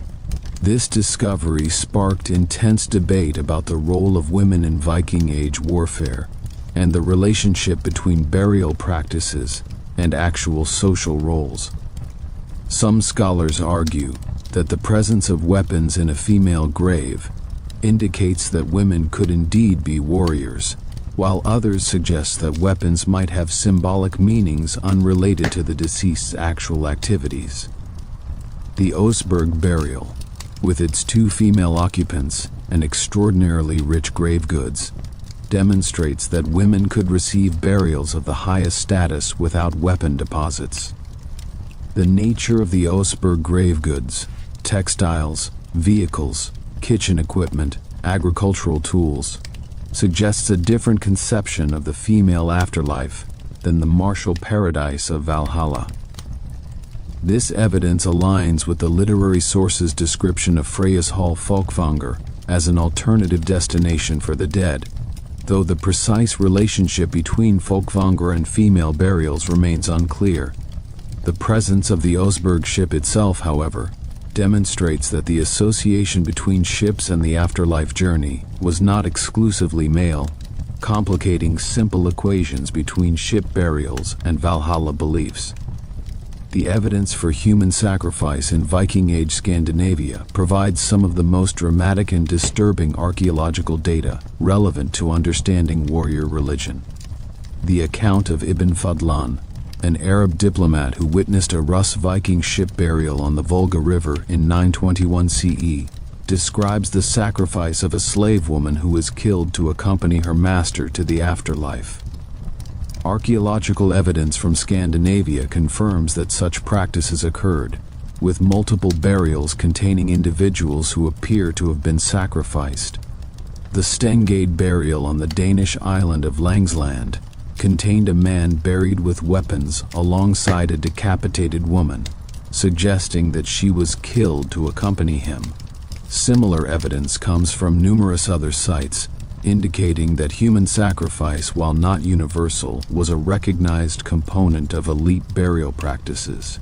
The connection between human sacrifice and Valhalla beliefs is complex and not entirely clear from the evidence. The literary sources describe Odin as a god who receives human sacrifices, particularly through hanging, and the practice of dedicating defeated enemies to Odin before battle is well attested. However, the sacrificed individuals in burial contexts appear to be slaves or dependents rather than enemies, suggesting a different ritual logic focused on providing servants for the deceased in the afterlife. Whether these sacrificed individuals were believed to accompany their masters to Valhalla specifically, or to some other afterlife realm, cannot be determined from the archaeological evidence alone. The transition from paganism to Christianity in Scandinavia, occurring primarily during the 10th and 11th centuries, provides crucial evidence for understanding how Valhalla beliefs were transformed rather than simply abandoned. The earliest Christian graves in Scandinavia often show hybrid characteristics, combining Christian orientation, east-west alignment, with traditional grave goods including weapons. The Mammen burial in Denmark, dating to approximately 970 CE, contained a man buried with an extraordinarily decorated axe, fine textiles, and other rich goods. Yet the grave also contained 2 wax candles, suggesting Christian influence. This burial demonstrates the gradual nature of religious change and the persistence of traditional practices even as new beliefs were adopted. The runestone evidence for the conversion period shows similar patterns of religious syncretism. Many runestones from the late 10th and 11th centuries combine Christian crosses and prayers with traditional Norse artistic styles and heroic commemorative language. The gelling stones themselves exemplify this transition, with the smaller stone erected by Gorm, using traditional pagan formulas, while the larger stone erected by Harold proclaims Christianity while celebrating martial conquest. The persistence of warrior ideology in Christian contexts demonstrates that the values associated with Valhalla, courage, martial skill, loyalty, honorable death, were adapted to the new religion rather than rejected. The archaeological evidence thus presents a picture of Valhalla beliefs as part of a broader complex of warrior ideology that evolved over many centuries and showed considerable regional and temporal variation. The core elements, the association between warriors and ships, the provision of weapons and equipment for the afterlife, the importance of proper burial for ensuring the deceased's fate, the connection between martial virtue and divine favor, appear consistently across the archaeological record from the Bronze Age through the Viking Age. This evidence confirms that the Valhalla mythology preserved in medieval texts was not a literary invention but reflected genuine religious beliefs with deep roots in Scandinavian culture. The material evidence also reveals aspects of warrior afterlife beliefs that are not fully captured in the literary sources. The importance of horses in burial contexts, the role of dogs as companions, the provision of food and drink, the inclusion of gaming equipment and other leisure items. All of these elements suggest a conception of the afterlife as a continuation of aristocratic life rather than simply endless battle. The archaeological record thus complements and enriches our understanding of Valhalla, revealing a more complex and nuanced set of beliefs than the literary sources alone would suggest. The study of Valhalla through archaeology also highlights the limitations of our evidence and the challenges of interpretation. The vast majority of Viking Age Scandinavians were not buried with elaborate grave goods, and the relationship between elite burial practices and popular beliefs remains unclear. The literary sources were composed by Christian authors centuries after the conversion, raising questions about the accuracy of their descriptions of pagan beliefs. The archaeological evidence is fragmentary and subject to multiple interpretations, with scholars continuing to debate the meaning of specific finds and the broader patterns they reveal. Despite these limitations, the archaeological evidence for Valhalla beliefs represents one of the most important bodies of data for understanding Viking Age religion. The material remains of burial practices, weapon deposits, memorial stones, and ritual sites provide tangible connections to beliefs that would otherwise be known only through texts composed long after the fact. The integration of archaeological and textual evidence allows for a richer and more nuanced understanding of Valhalla than either source alone could provide. revealing the warrior paradise as a living religious concept that shaped how Viking Age Scandinavians understood death, honor, and the relationship between humans and gods.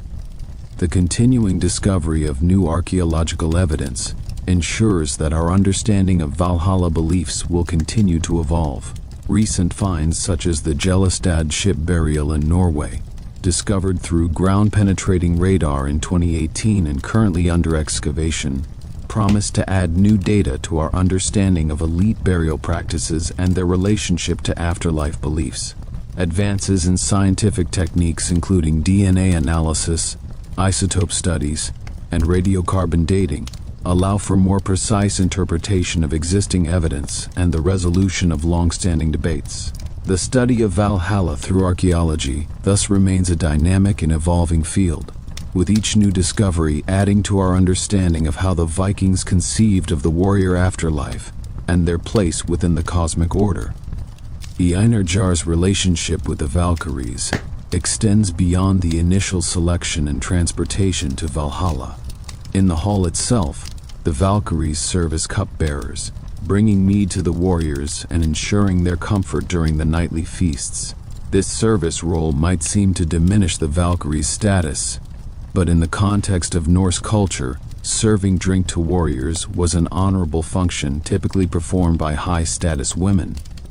The Valkyries' dual role as selectors of the slain and servers of the chosen emphasizes their importance in mediating between the worlds of the living and the dead, the mortal and the divine.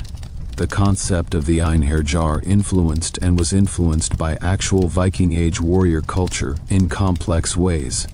The promise of Valhalla provided motivation for martial courage, encouraging warriors to seek death in battle rather than flee from danger.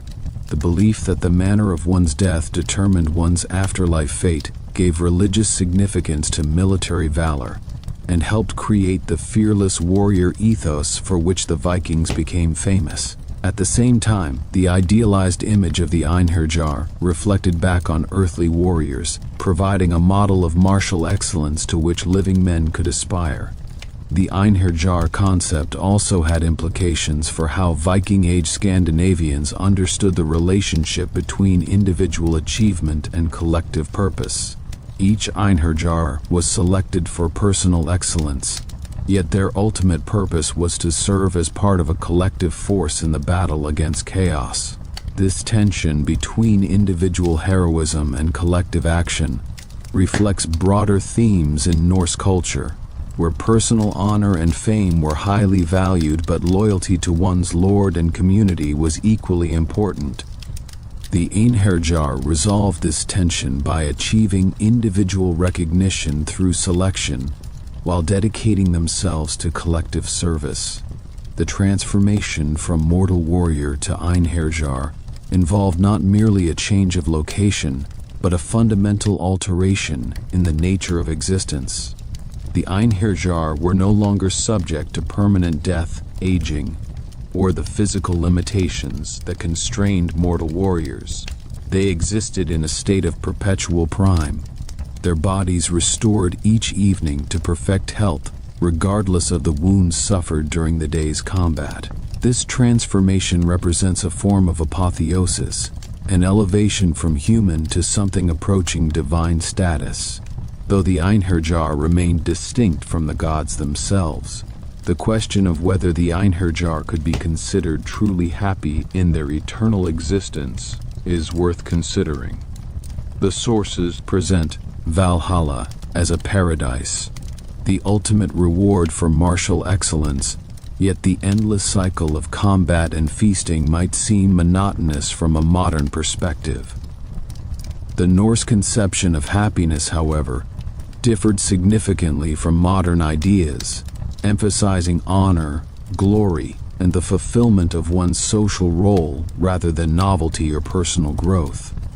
For a warrior whose identity was defined by martial prowess, the opportunity to fight forever among the greatest champions, with all needs met and all wounds healed, would represent the highest possible fulfillment.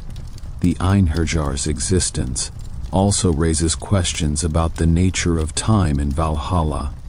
The daily cycle of combat and feasting implies the passage of time, yet the Einherjar do not age or change in any fundamental way.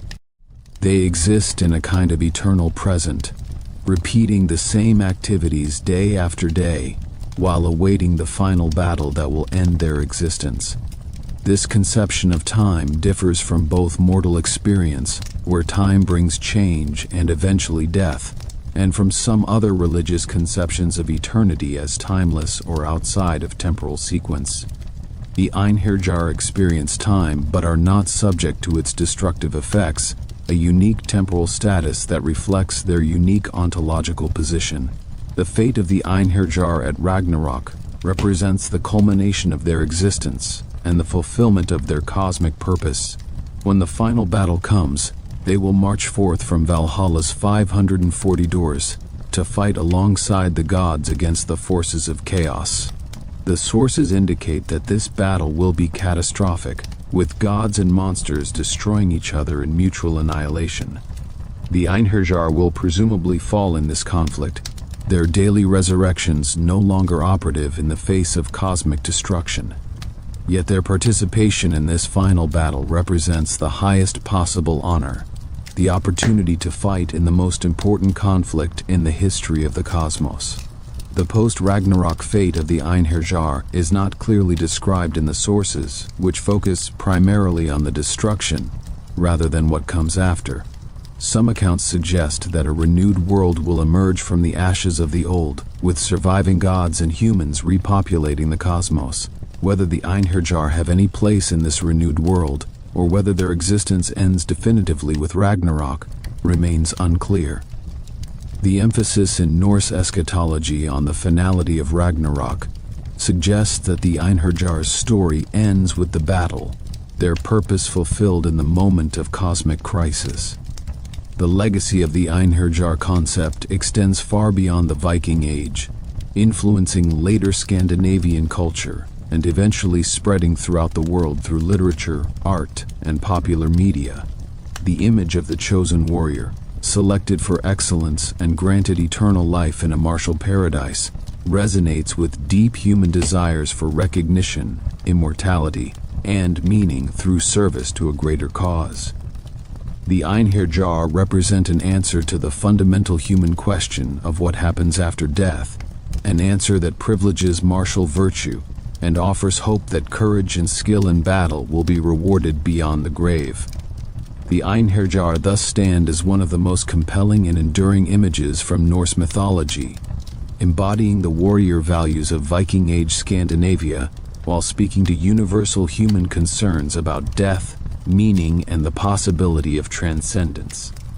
Their daily battles and nightly feasts, their service to Odin, and their destiny at Ragnarok create a vision of the afterlife that continues to captivate and inspire. Understanding the Einherjar requires appreciation of both their specific cultural context and their broader human significance, recognizing them as products of a particular time and place, while acknowledging their enduring power as symbols of martial excellence and the hope for life beyond death. The physical structure of Valhalla, as described in the Norse sources, represents far more than mere architectural description. It embodies a complete cosmological vision in which the warrior afterlife is integrated into the broader structure of the universe. The halls, dimensions, materials, and features all carry symbolic significance, creating a space that is simultaneously a functional dwelling for the Einherjar and a manifestation of divine power and cosmic order. Understanding Valhalla's architecture requires attention to both the literal descriptions in the sources and the symbolic meanings that these descriptions convey. The location of Valhalla within the Norse cosmos establishes its significance as a space of divine power and martial glory. The hall stands in Asgard, the realm of the gods, specifically in the region called Gladsimr, meaning bright home or joyous world. This placement situates Valhalla at the highest level of the cosmic hierarchy, in the company of the gods themselves, rather than in any of the lower realms inhabited by humans, giants, or the ordinary dead. The Einherjar who dwell in Valhalla thus occupy a privileged position in the cosmic geography, elevated above their former mortal existence to a realm of divine splendor. The name Valhalla itself, as previously discussed, means Hall of the Slain, but the implications of this name extend beyond mere description. The hall is defined by its inhabitants, the fallen warriors who give it its character and purpose. Unlike earthly halls, which might be named for their builders or their locations, Valhalla takes its identity from the dead who dwell within it. This naming convention emphasizes that the hall exists for the Einherjar, created specifically to house and honor those who have earned their place through death in battle. The external appearance of Valhalla is described in Grimnismal, with imagery that emphasizes both its martial character and its supernatural splendor. The hall is said to be roofed with shields, a detail that immediately identifies it as a warrior's dwelling, while also suggesting the protective function of the structure. Shields in Norse culture served both practical and symbolic purposes, and a roof of shields would create a canopy of martial symbolism over the Einherjar below. The gleaming surface of polished shields would also create a striking visual effect, the hall shining with reflected light as a beacon of martial glory. The rafters of Valhalla are described as spears, continuing the weapon imagery and creating an interior space defined entirely by instruments of war. The combination of shield roof and spear rafters transforms the hall into a kind of architectural weapon, a structure built from the tools of the warrior's trade. This imagery suggests that even in death, the Einherjar remain surrounded by the implements that define their mortal lives, their dwelling itself a testament to martial values. The practical impossibility of such construction, shields and spears would make poor building materials, emphasizes the supernatural nature of Valhalla, a space where normal physical limitations do not apply. The benches of Valhalla are said to be strewn with burnies, the chainmail shirts worn by warriors in battle. This detail adds another layer of martial imagery, while also suggesting the readiness of the Einherjar for combat. Their armor lies close at hand, ready to be donned when the daily battles begin or when the final call to Ragnarok sounds. The presence of armor on the benches also implies a certain informality in the hall, with warriors removing their protective gear to feast and relax before the next day's fighting. The dimensions of Valhalla are described in terms that emphasize its vast scale. The 540 doors mentioned in Grimnismal, each wide enough for 800 warriors to march through abreast, suggest a structure of almost incomprehensible size. If we imagine these doors arranged around the perimeter of the hall, the circumference would need to be enormous to accommodate them all. The interior space would need to be correspondingly vast to house the 432,000 Einherjar and provide room for their daily activities. This scale places Valhalla beyond any earthly building, a structure that could only exist through divine power. The number 540 itself may carry symbolic significance beyond its literal meaning. The number is divisible by many smaller numbers: 2, 3, 4, 5, 6, 9, 10, 12, 15, 18, 20, 27, 30, 36, 45, 54, 60, 90, 108, 135, 180, suggesting mathematical sophistication in its selection. Some scholars have connected this number to astronomical calculations, noting relationships to the number of days in certain calendar systems, or to cycles of celestial bodies. Whether the Norse poets intended such connections or simply chose a large impressive number cannot be determined with certainty, but the specificity of the number suggests deliberate choice rather than arbitrary selection. The entrance to Valhalla is guarded by the gate Valgrind, whose name means Gate of the Slain, or Death Gate. This gate serves as the threshold between the world of the living and the realm of the chosen dead, a liminal space that marks the transition from mortal warrior to Einherjar. The gate's name emphasizes that only the dead may pass through it, reinforcing the exclusivity of Valhalla as a destination reserved for those who have earned entry through death in battle. The presence of a named gate also suggests formal procedures for entry, with the Valkyries presumably presenting their chosen warriors at this threshold. The wolf Geri and the ravens Hugin and Munin, while not architectural features, are closely associated with Valhalla and contribute to its character as Odin's dwelling. Geri and his companion Freki are fed by Odin himself, who gives them all the meat from his table while subsisting only on wine. This detail emphasizes Odin's ascetic nature and his close relationship with wolves, animals associated with battle and death. The ravens, whose names mean thought and memory, fly throughout the world each day gathering information for Odin, returning to perch on his shoulders and whisper their findings in his ears. These creatures make Valhalla a center of intelligence as well as martial power, a place from which Odin monitors the entire cosmos. The tree Leirader, which stands atop Valhalla, provides sustenance for the goat Heidrun and the stag Eikthanir. Heidrun produces the mead that fills the Einherjar's cups each night, an inexhaustible supply of the drink most prized by Norse warriors. Eikthanir's antlers drip with moisture that flows down to become the source of all the world's rivers, connecting Valhalla to the broader cosmic water cycle. The presence of this tree atop the hall links Valhalla to Yggdrasil, the world tree that connects all the realms of the cosmos, suggesting that Valhalla occupies a central position in the cosmic structure. The boar Sihrimnir, cooked each day by the cook Andrimnir in the cauldron Eldrimnir, provides the inexhaustible meat that feeds the Einherjar. This boar is slaughtered and consumed each evening, only to be restored whole the following day, ready to be cooked again. The cycle of death and resurrection that characterizes the boar parallels the daily experience of the Einherjar themselves, who die in battle each day, only to rise again for the evening feast.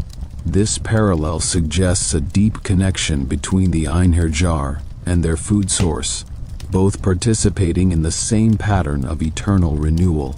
The mead served in Valhalla deserves particular attention as a substance of great significance in Norse culture. Mead, made from fermented honey, was the most prestigious drink in the Germanic world, associated with poetry, wisdom, and divine inspiration. The mythological mead of poetry, created from the blood of the wise being Kvasir, granted poetic ability to those who drank it, and Odin himself undertook a dangerous quest to obtain this mead for the gods. The mead served in Valhalla, produced by the goat Heidrun from the leaves of Leirader, would presumably share in the sacred character, providing the Einherjar with more than mere intoxication. The seating arrangements in Valhalla, while not described in detail, would presumably reflect the hierarchical nature of Norse society. In earthly halls, seating position indicated social status, with the most honored guests seated closest to the Lord and lesser individuals placed further away. The Einherjar, though all selected for martial excellence, would likely have been arranged according to some principle of precedence, perhaps based on the fame of their earthly deeds or the circumstances of their deaths. The presence of legendary heroes like Sigurd and Helgi among the Einherjar suggests that exceptional individuals received exceptional honor even in the afterlife. The lighting of Valhalla is described in terms that emphasize its supernatural brilliance. The hall is said to shine with gold, its walls gleaming with precious metal that would reflect and multiply any light source. The shields on the roof, if polished, would add to this effect, creating a space of dazzling brightness. This luminosity contrasts with the darkness associated with other afterlife realms, particularly hell, where the dead exist in cold and gloom. Valhalla's brightness symbolizes the glory and honor of its inhabitants, their martial excellence reflected in the splendor of their dwelling. The acoustic properties of Valhalla, while not explicitly described, can be inferred from the activities that take place within it. The hall must accommodate the sounds of feasting, conversation, laughter, the clinking of cups, the consumption of food, as well as the recitation of poetry and the telling of tales. The skalds who composed and performed poetry would have needed acoustic conditions that allowed their words to be heard throughout the vast space. The sounds of the daily battles in the courtyard would also have been audible from within the hall, the clash of weapons, and the cries of warriors forming a constant backdrop to life in Valhalla. The relationship between Valhalla and other structures in Asgard helps to situate the hall within the broader divine community. Valhalla is Odin's hall, but other gods have their own dwellings. Thor lives in Thrudheimer, Freya in Folkvanger, and so forth.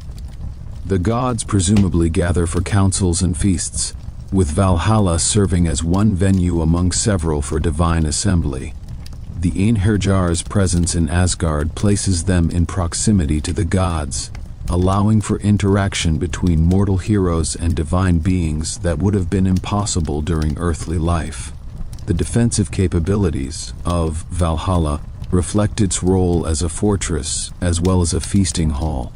The 540 doors, while allowing the Einherjar to march forth quickly for battle, would also need to be defensible against attack. The wall around Asgard, built by a giant and nearly completed before the gods tricked him out of his payment, provides the first line of defense for the divine realm. Valhalla itself, with its shield roof and spear rafters, presents a martial appearance that suggests readiness for conflict. These defensive features remind us that Valhalla exists in a cosmos characterized by conflict, where even the gods must be prepared for attack. The temporal aspects of Valhalla's architecture deserve consideration. The hall exists in a kind of eternal present, unchanging despite the passage of time. Unlike earthly buildings, which decay and require maintenance, Valhalla presumably remains in perfect condition indefinitely. The shields never rust, the spears never rot, the gold never tarnishes. This eternal perfection reflects the nature of the divine realm, where the entropy that characterizes the mortal world does not apply.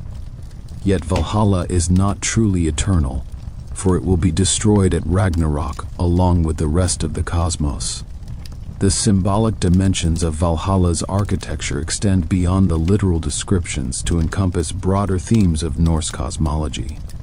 The hall represents the ideal of the warrior community, a space where martial values are celebrated and martial excellence is rewarded. It embodies the Norse conception of the good death, demonstrating that those who die bravely in battle achieve a glorious afterlife. It manifests Odin's power and generosity, showing the god as a lord who provides abundantly for his followers.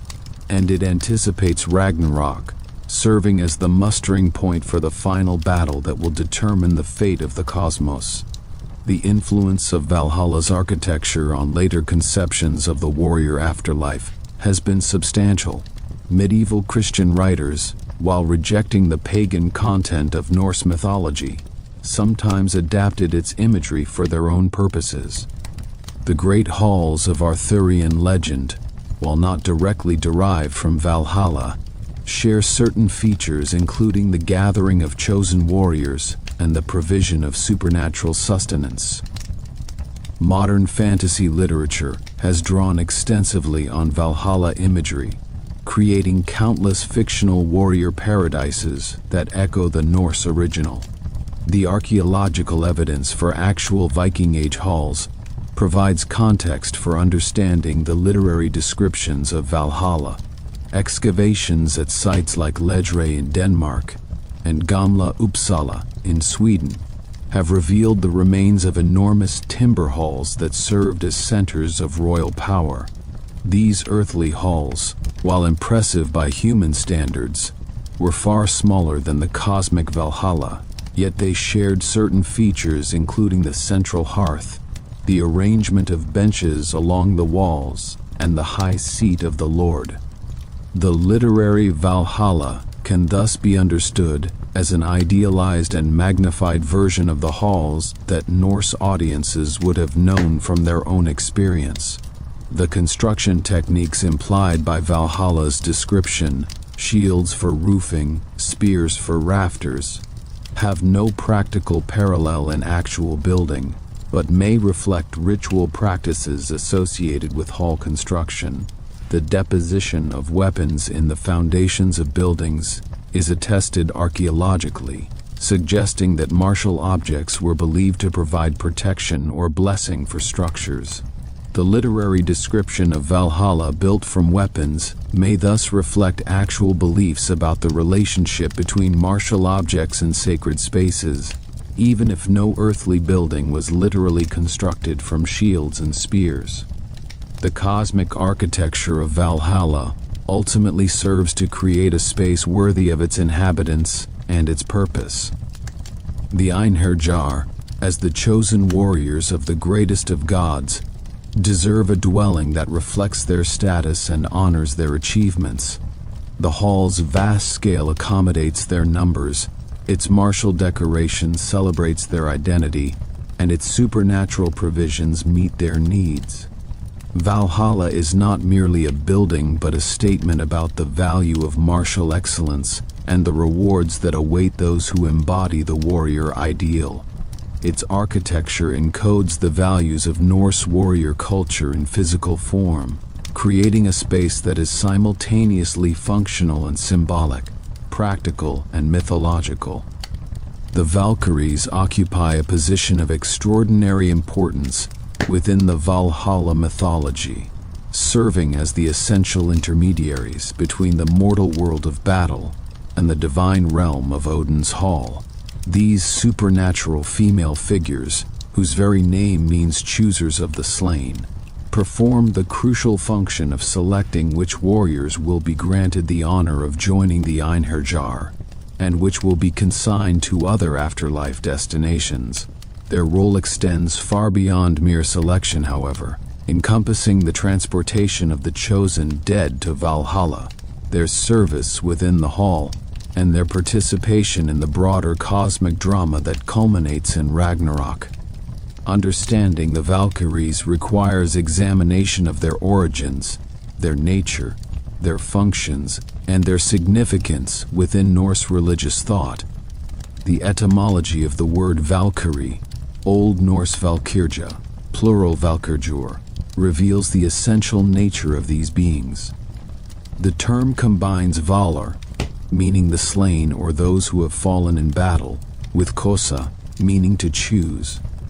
The Valkyries are thus defined by their primary function.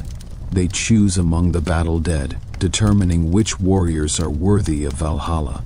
This choosing is not arbitrary but reflects Odin's will and the cosmic need to gather the finest warriors for the final battle.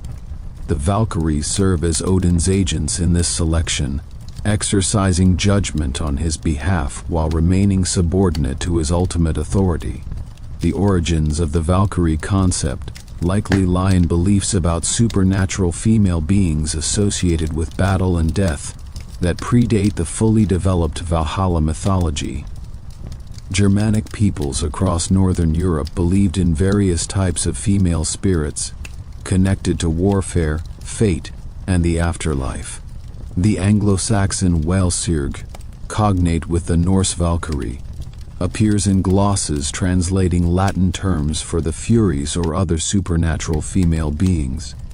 The continental Germanic evidence, while fragmentary, suggests similar beliefs in battle spirits who determine the outcome of conflicts and the fate of warriors. The Norse Valkyries represent the most fully developed version of this widespread Germanic concept. The literary sources present varying and sometimes contradictory images of the Valkyries, reflecting the evolution of the concept over time and its adaptation to different narrative contexts. In the earliest skaldic poetry, Valkyries appear primarily as fierce supernatural beings who preside over battles, determining victory and defeat according to Odin's will. They are associated with ravens and wolves, the scavengers of the battlefield, and their presence signals death and destruction. This early conception emphasizes the terrifying aspects of the Valkyries, presenting them as agents of death rather than benevolent guides to paradise. The Eddic poetry presents a more complex picture, with Valkyries appearing in various roles and contexts. In Völuspá, the seeress mentions Valkyries among the supernatural beings she perceives, listing their names and associating them with readiness for battle. Grimnismal provides a list of Valkyrie names and describes their function of serving drink to the Einherjar in Valhalla. The heroic poems of the Poetic Edda feature Valkyries as characters in narrative contexts, most notably Brynhildr, Brunhild, whose story intertwines with that of the hero Sigurd in one of the most famous narratives of Germanic legend. The prose sources, particularly Snorri Sturluson's Edda, attempt to systematize the Valkyrie concept while acknowledging its complexity. Snorri describes the Valkyries as Odin's servants, sent by him to every battle to choose the slain and determine victory. He lists numerous Valkyrie names and describes their dual function of selection on the battlefield and service in Valhalla. Snorri also distinguishes between Valkyries proper and other supernatural female beings such as the Norns and the Disir, though the boundaries between these categories are not always clear in the sources. The names of individual Valkyries, preserved in various lists throughout the sources, often carry meanings related to battle, weapons, or the tumult of warfare. Hildur means battle, Gondul means wand wielder or magic staff, Skogul means shaker or high towering, Geirskogul means spear shaker, Rangrider means shield destroyer, and so forth. These names emphasize the martial character of the Valkyries and their intimate connection with the violence of combat. Other names suggest different aspects of the Valkyrie nature. Thrudr means strength, Hlok means noise or battle, and Herfjötur means host fetter, suggesting the power to bind or paralyze warriors in battle. The physical appearance of Valkyries is described in terms that emphasize both their beauty and their martial nature. They are typically portrayed as young, beautiful women, often with golden hair and fair complexions that reflect Norse ideals of feminine beauty. Yet they are also armed and armored, carrying spears and shields, and wearing helmets and burnies like male warriors. This combination of feminine beauty and martial equipment creates a distinctive visual image that has proven enduringly powerful in later artistic representations. The Valkyries ride horses through the sky, their armor gleaming and their weapons ready, presenting a spectacle of supernatural splendor. The horses of the Valkyries receive attention in several sources, emphasizing the importance of these mounts for the Valkyries' function. The Valkyries must travel between worlds, from Asgard to the mortal realm and back, and their horses enable this cosmic travel. Some sources describe the horses as flying through the air, while others suggest they ride over land and sea with supernatural speed. The dew that falls from the Valkyries' horses' manes is said to bring fertility to the valleys below, connecting these martial figures to agricultural abundance in a way that might seem surprising but reflects the complex nature of Norse religious thought. The selection process by which Valkyries choose the slain is not described in detail in the sources, leaving many questions unanswered. Do the Valkyries observe battles from above, watching for displays of exceptional courage or skill? Do they descend to the battlefield during the fighting, invisible to mortal eyes, marking certain warriors for death? Do they have foreknowledge of who will fall, or do they make their choices in the moment? The sources suggest various possibilities without providing definitive answers. What is clear is that the Valkyries exercise genuine choice, selecting some warriors while passing over others, and that this choice reflects both Odin's will and the warrior's own merit. The criteria for selection, as discussed in earlier sections, seem to center on death in battle combined with martial excellence and courage. The Valkyries do not simply collect all who fall in combat. They choose the best, the most worthy, those who will strengthen Odin's army for Ragnarok. This selective function gives the Valkyries considerable power, as their choices determine the eternal fate of warriors. A man might fight bravely his entire life, only to be passed over by the Valkyries at the moment of death, if he failed to meet their standards. Conversely, a young warrior in his first battle might be chosen if he displayed exceptional valor in his final moments. The transportation of chosen warriors to Valhalla represents another crucial Valkyrie function. The journey from the mortal battlefield to Odin's hall crosses cosmic boundaries, moving from Midgard to Asgard, from the realm of humans to the realm of gods. The Valkyries serve as guides and escorts for this journey, ensuring that the chosen dead reach their destination safely.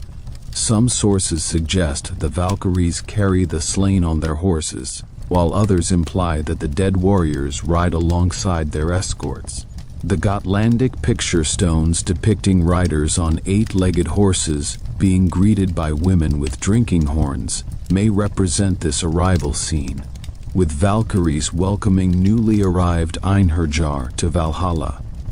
The service function of Valkyries within Valhalla itself presents a different aspect of their nature. In the hall, Valkyries serve as cupbearers, bringing mead to the Einherjar, and ensuring that their cups are never empty. This service role might seem to diminish the Valkyries' status, reducing them from powerful choosers of the slain to mere servants. However, in the context of Norse culture, serving drink was an honorable function typically performed by high-status women. The lady of a hall would personally serve drink to honored guests, and the Valkyries' service to the Einherjar follows this pattern. Their service demonstrates honor rather than subordination, marking the Einherjar as worthy of attention from these divine beings. The relationship between Valkyries and mortal men extends beyond the battlefield selection to include romantic and sexual dimensions in some sources. Several Eddic poems tell of Valkyries who become lovers or wives of human heroes, temporarily setting aside their divine function to live among mortals. The most famous such story involves Brynhildr, a Valkyrie who defied Odin's will and was punished by being placed in an enchanted sleep, surrounded by a wall of fire, until a hero brave enough to cross the flames awakened her. Sigurd accomplished this feat, and the two became lovers, though their story ended in tragedy when Sigurd was deceived into marrying another woman, and Brynhildr arranged his death before killing herself. The story of Brynhildr illustrates the tension between the Valkyries' divine nature and their capacity for human emotion. As servants of Odin, Valkyries are expected to carry out his will without question, choosing the slain according to his purposes rather than their own preferences. Yet Brynhildr defied Odin, granting victory to a warrior he had doomed to defeat, and suffered punishment for her disobedience. Her subsequent love for Sigurd further entangles her in human affairs, leading ultimately to disaster for all involved. This narrative suggests that Valkyries, despite their supernatural nature, are capable of independent action and human feeling, making them more complex figures than mere divine automatons. Other Valkyrie-mortal relationships appear in the heroic poetry, including the story of Helgi Hundingsbani and the Valkyrie Sigrun. Helgi and Sigrun fall in love, and she assists him in his battles, using her Valkyrie powers to ensure his victories. When Helgi is eventually killed, Sigrun's grief is so great that she visits his burial mound to spend one final night with him before he must depart for Valhalla. This poignant story emphasizes the emotional bonds that could form between Valkyries and mortal heroes, while acknowledging the ultimate separation that death brings. Even a Valkyrie's love cannot prevent a warrior from fulfilling his destiny among the Einherjar. The Swan Maiden motif, found in various Germanic and broader Indo-European traditions, intersects with Valkyrie mythology in complex ways. Several sources describe Valkyries as possessing swan forms or swan garments that enable their flight and transformation. The Völundark Veda tells of 3 Valkyries who remove their swan garments to bathe, only to be captured by 3 brothers who hide the garments and force the Valkyries to become their wives. After 9 years, the Valkyries find their hidden garments and fly away, never to return. This story presents Valkyries as beings who can be trapped in the mortal world through the theft of their magical equipment, suggesting a vulnerability that contrasts with their usual portrayal as powerful supernatural beings. The weaving imagery associated with Valkyries in some sources connects them to broader concepts of fate and destiny. The Daradarljud, a poem preserved in Njal's saga, describes Valkyries weaving the fate of a battle on a loom made of weapons and human entrails. As they weave, they sing of the slaughter to come, determining through their work which warriors will live and which will die. This imagery connects Valkyries to the Norns, the female beings who determine the fate of gods and men, and suggests that the Valkyries' choosing function extends beyond mere selection to active determination of battle outcomes. The relationship between Valkyries and other supernatural female beings in Norse mythology, Norns, Disir, and Fylgjur, remains a subject of scholarly debate. These categories overlap in various ways, with some sources using the terms interchangeably, while others maintain distinctions.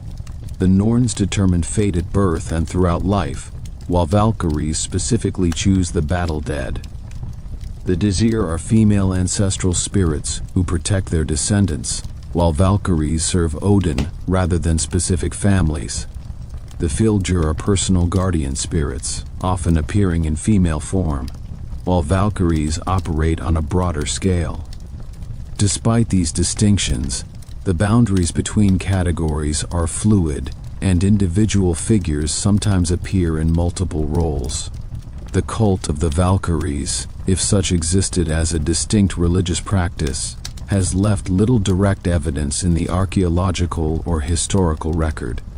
Unlike some Norse deities who received specific sacrifices and had dedicated cult sites, the Valkyries seem to have been honored primarily through their association with Odin and the broader warrior cult. However, the prevalence of Valkyrie imagery in art and literature suggests that these figures held significant importance in Norse religious imagination.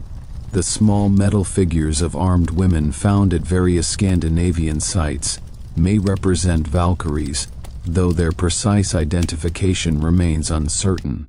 The transformation of Valkyrie imagery in the post-conversion period reflects the broader adaptation of Norse mythology to Christian contexts. Medieval Scandinavian literature continued to feature Valkyrie-like figures, though often stripped of their explicitly pagan religious significance. The shield maidens of saga literature, mortal women who take up arms and fight alongside men, may represent a secularized version of the Valkyrie concept.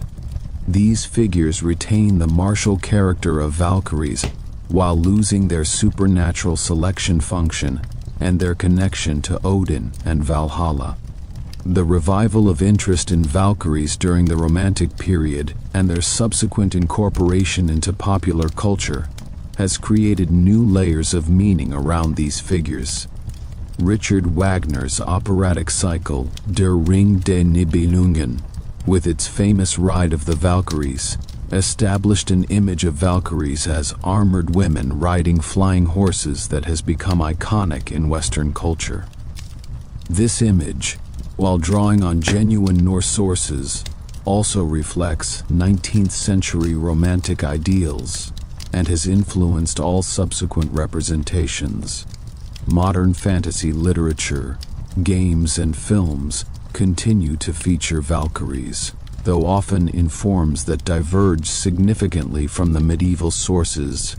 The feminist reclamation of Valkyrie imagery in recent decades has emphasized the power and agency of these female figures within a mythology often characterized as patriarchal. The Valkyries' martial prowess, their supernatural abilities, and their crucial role in determining the fate of warriors, all present images of female power that resonate with contemporary concerns. At the same time, scholars have noted the limitations of this reclamation, pointing out that Valkyries ultimately serve male authority, Odin, and that their service function in Valhalla can be read as reinforcing traditional gender roles. The Valkyries thus remain complex figures whose significance continues to be debated and reinterpreted. The Valkyries' role in Ragnarok, while not extensively described in the sources, presumably involves their continued service to Odin and the Einherjar. When the final battle comes, the Valkyries would presumably ride forth with the Einherjar, perhaps continuing their selection function even amid the cosmic destruction. Whether Valkyries fight in the battle themselves or serve primarily as attendants and supporters is not clear from the sources. Their fate after Ragnarok, like that of the Einherjar, remains uncertain, though their close association with Odin suggests they would share in whatever destiny awaits the gods. The enduring fascination with Valkyries reflects their unique position within Norse mythology as figures who bridge multiple categories and embody multiple functions. They are divine yet interact intimately with mortals. They are female yet fully participate in the masculine world of warfare. They serve Odin yet exercise independent judgment. They bring death yet also bring honor and eternal life. These tensions and contradictions make the Valkyries endlessly interesting figures whose significance extends far beyond their specific mythological functions. They represent one of Norse mythology's most distinctive contributions to world culture, figures whose power and mystery continue to captivate audiences millennia after the beliefs that created them have faded. The concept of Ragnarok, the doom of the gods, provides the ultimate context for understanding Valhalla and its inhabitants. This apocalyptic vision of cosmic destruction gives meaning to everything that precedes it. Odin's gathering of the Einherjar, the Valkyries' selection of the slain, the daily battles and nightly feasts, all serve to prepare for the final confrontation between the forces of order and chaos. Ragnarok represents not merely the end of the world, but the culmination of cosmic history, the moment toward which all of Norse mythology inexorably moves. Understanding Ragnarok requires examination of its causes, its events, its participants, and its aftermath, as well as its significance for the Valhalla mythology specifically. The sources for Ragnarok are primarily the Eddic poems Völuspá and Vafthrudnismal, supplemented by Snorri Sturluson's prose account in the Gylfaginning section of his Edda. These sources present a broadly consistent picture of the end times, while differing in details and emphasis. Völuspá, spoken by Osiris, who has witnessed the beginning and foreseen the end of the cosmos, provides the most poetic and evocative account.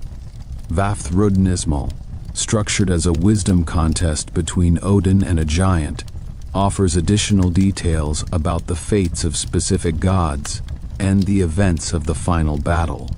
Snorri's prose synthesizes these poetic sources while adding explanatory material and organizing the narrative into a coherent sequence. The causes of Ragnarok lie deep in the structure of the Norse cosmos, rooted in conflicts and enmities that date to the earliest ages of the world. The gods' treatment of the monstrous children of Loki, the wolf Fenrir, the serpent Jormungandr, and the death goddess Hel, created enemies who would eventually return to destroy their captors. Fenrir was bound by the gods with a magical fetter, but the prophecies foretold that he would break free at Ragnarok to devour Odin himself. Jormungandr was cast into the oceans surrounding Midgard, where he grew so large that he encircled the entire world, but he too would rise at the end to battle Thor. These ancient enmities, combined with the fundamental opposition between gods and giants, created tensions that could only be resolved through final, catastrophic conflict. The signs heralding Ragnarok's approach are described in vivid detail, presenting a picture of cosmic and social breakdown that precedes the final battle. The Fimbulwinter, a terrible winter lasting 3 years with no intervening summer, will grip the world, bringing starvation and death to humans and animals alike. Social bonds will dissolve as brothers kill brothers and children turn against parents. All moral restraints will collapse in an age of axes and swords. The wolves who chase the sun and moon will finally catch their prey, plunging the world into darkness. The earth will shake with earthquakes, and the world tree Yggdrasil will tremble from root to crown. The breaking of bonds marks the transition from the Age of Signs to the battle itself. Fenrir will break free from his magical fetter, his jaws gaping so wide that his upper jaw touches the sky and his lower jaw drags on the earth. Jormungandr will rise from the ocean depths, spewing venom and causing the seas to flood the land. Loki, who has been bound beneath the earth as punishment for causing Baldur's death, will break free and lead the forces of chaos against the gods. The fire giant Surtur will come from Muspelheim in the south, his flaming sword brighter than the sun, leading the sons of Muspel to join the assault on Asgard. The ship Naglfar, made from the fingernails and toenails of the dead, will break free from its moorings and sail toward the battlefield, carrying an army of the dead hostile to the gods. This detail reflects beliefs about the importance of proper treatment of corpses. Trimming the nails of the dead was thought to delay Ragnarok by slowing the construction of this terrible ship. The army aboard Naglfar represents those dead who did not go to Valhalla, the inhabitants of Hell who will fight against the gods rather than for them. The contrast between these hostile dead and the loyal Einherjar emphasizes the importance of the Valkyries' selection and the significance of death in battle. The Bifrost Bridge, the rainbow connection between Midgard and Asgard, will shatter under the weight of the advancing armies, cutting off any possibility of retreat or reinforcement. The watchman Heimdall will blow his horn Jallarhorn, its sound reaching throughout all the worlds to summon the gods and Einherjar to battle. This horn blast represents the final call to arms, the signal that the long-anticipated conflict has finally arrived. The gods will don their armor and take up their weapons, preparing to face their doom with the courage expected of divine warriors. The mustering of the Einherjar represents the fulfillment of their cosmic purpose, the moment for which they have been gathered and trained throughout the ages. The 432,000 warriors will march forth from Valhalla's 540 doors, armed and armored for the battle that will end their existence. They have spent their afterlife preparing for this moment, dying and rising daily in combat that honed their skills and maintained their readiness. Now they will fight alongside the gods themselves, facing enemies of cosmic power in a battle where the stakes are nothing less than the survival of the ordered universe. The individual combats of Ragnarok are described with the specificity of heroic poetry, matching gods against their destined opponents in duels that will determine the fate of both. Odin will face Fenrir, the wolf he has long known would be his doom. Despite his wisdom and his power, despite the army of Einherjar at his back, Odin will be devoured by the monstrous wolf, fulfilling the prophecy that has haunted him throughout the ages. This fate explains Odin's desperate gathering of warriors. He knows he cannot escape his doom, but he can ensure that he faces it with the greatest possible force, going down fighting rather than submitting to fate. Thor will battle Jormungandr, the world serpent, in a confrontation that represents the culmination of their long enmity. Thor will succeed in killing the serpent, striking it down with his hammer Mjolnir, but the victory will cost him his life. Poisoned by the serpent's venom, Thor will stagger 9 steps before falling dead, the greatest of the gods' champions destroyed in the moment of his triumph. This mutual destruction exemplifies the character of Ragnarok, where victory and defeat are intertwined, and even success brings death. Freyr will face Surtur, the fire giant, but will fall because he gave away his magical sword to win the giantess Gerdur as his wife. This detail emphasizes the interconnection of mythological narratives, with choices made long before Ragnarok determining outcomes in the final battle. Freyr's sacrifice of his weapon for love leaves him vulnerable at the crucial moment, demonstrating that even gods must live with the consequences of their decisions. The loss of Freyr, god of fertility and abundance, symbolizes the end of the natural order that sustains life. Tyr and the Houndgarm will kill each other, as will Heimdall and Loki, ancient enemies whose mutual destruction removes both the Watchman of the Gods and the Agent of Chaos from the renewed world. These paired deaths continue the pattern of mutual annihilation that characterizes Ragnarok, suggesting that the old order cannot survive in any form but must be completely destroyed before something new can emerge. The specificity of these pairings indicates that Ragnarok is not random destruction, but a structured event in which each participant meets their destined opponent. The role of the Einherjar in these individual combats is not specified in the sources, which focus on the duels between gods and monsters. Presumably, the Einherjar engage the armies of giants and hostile dead that accompany the major antagonists, fighting the rank-and-file enemies while the gods face their personal opponents. The Einherjar's numbers, over 400,000 warriors, suggest that they face enemies of comparable or greater strength, requiring every warrior Odin has gathered over the ages. The daily battles in Valhalla have prepared them for this moment, and they will fight with the skill and courage that earned them their place among the chosen. The destruction of the cosmos follows the battle, as Surtur's flames consume the 9 worlds. The fire spreads from the battlefield to engulf everything, burning Yggdrasil and all the realms it connects. The earth sinks into the sea, the stars fall from the sky, and the ordered universe that the gods created and maintained is utterly destroyed.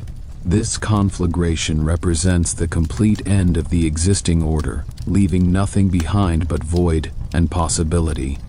Valhalla itself, the golden hall that housed the Einherjar, is presumably consumed in these flames, its shield roof and spear rafters no protection against the fire that destroys worlds.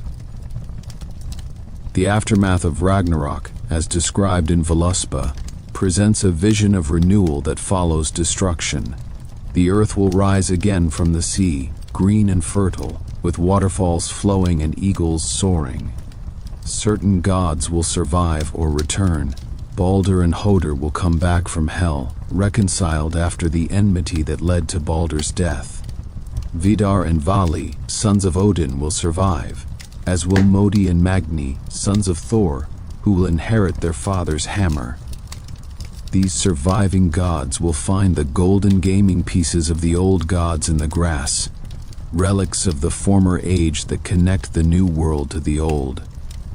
The human survivors of Ragnarok, Lif and Lifthrasir, will have hidden in the world tree during the destruction and will emerge to repopulate the earth. Their names mean life and lover of life, or stubborn will to live, emphasizing the theme of survival and renewal. They will be nourished by the morning dew, and will become the ancestors of a new human race, beginning the cycle of existence anew. This survival of humanity, however reduced, suggests that Ragnarok is not absolute annihilation but transformation, the end of one age and the beginning of another. The fate of the Einherjar after Ragnarok is not addressed in the sources, leaving their ultimate destiny uncertain. If they fall in the final battle, as seems likely, do they simply cease to exist, their purpose fulfilled? Or might they, like Balder, return in the renewed world? The source's silence on this question may reflect the limits of mythological speculation, or may indicate that the Einherjar's significance lies entirely in their role at Ragnarok, rather than in any continued existence afterward. Their story reaches its climax and conclusion in the final battle, and what comes after is a new story with new participants. The theological implications of Ragnarok for understanding Valhalla are profound. The warrior paradise exists not as an eternal reward, but as a preparation for cosmic service. The Einherjar are not simply honored for their martial excellence, they are needed for a specific purpose that gives their afterlife meaning beyond mere enjoyment. This purposive conception of the afterlife differs significantly from other religious traditions where paradise represents an end in itself, a state of eternal bliss without further obligation. The Einherjar's bliss is real, the feasting, the camaraderie, the glory of dwelling among the gods, but it exists within a framework of duty and destiny. The inevitability of Ragnarok raises questions about the nature of fate and free will in Norse thought. Odin knows that he will be devoured by Fenrir, yet he continues to gather warriors and prepare for battle. The gods know that Ragnarok will result in their destruction, yet they do not despair or abandon their responsibilities.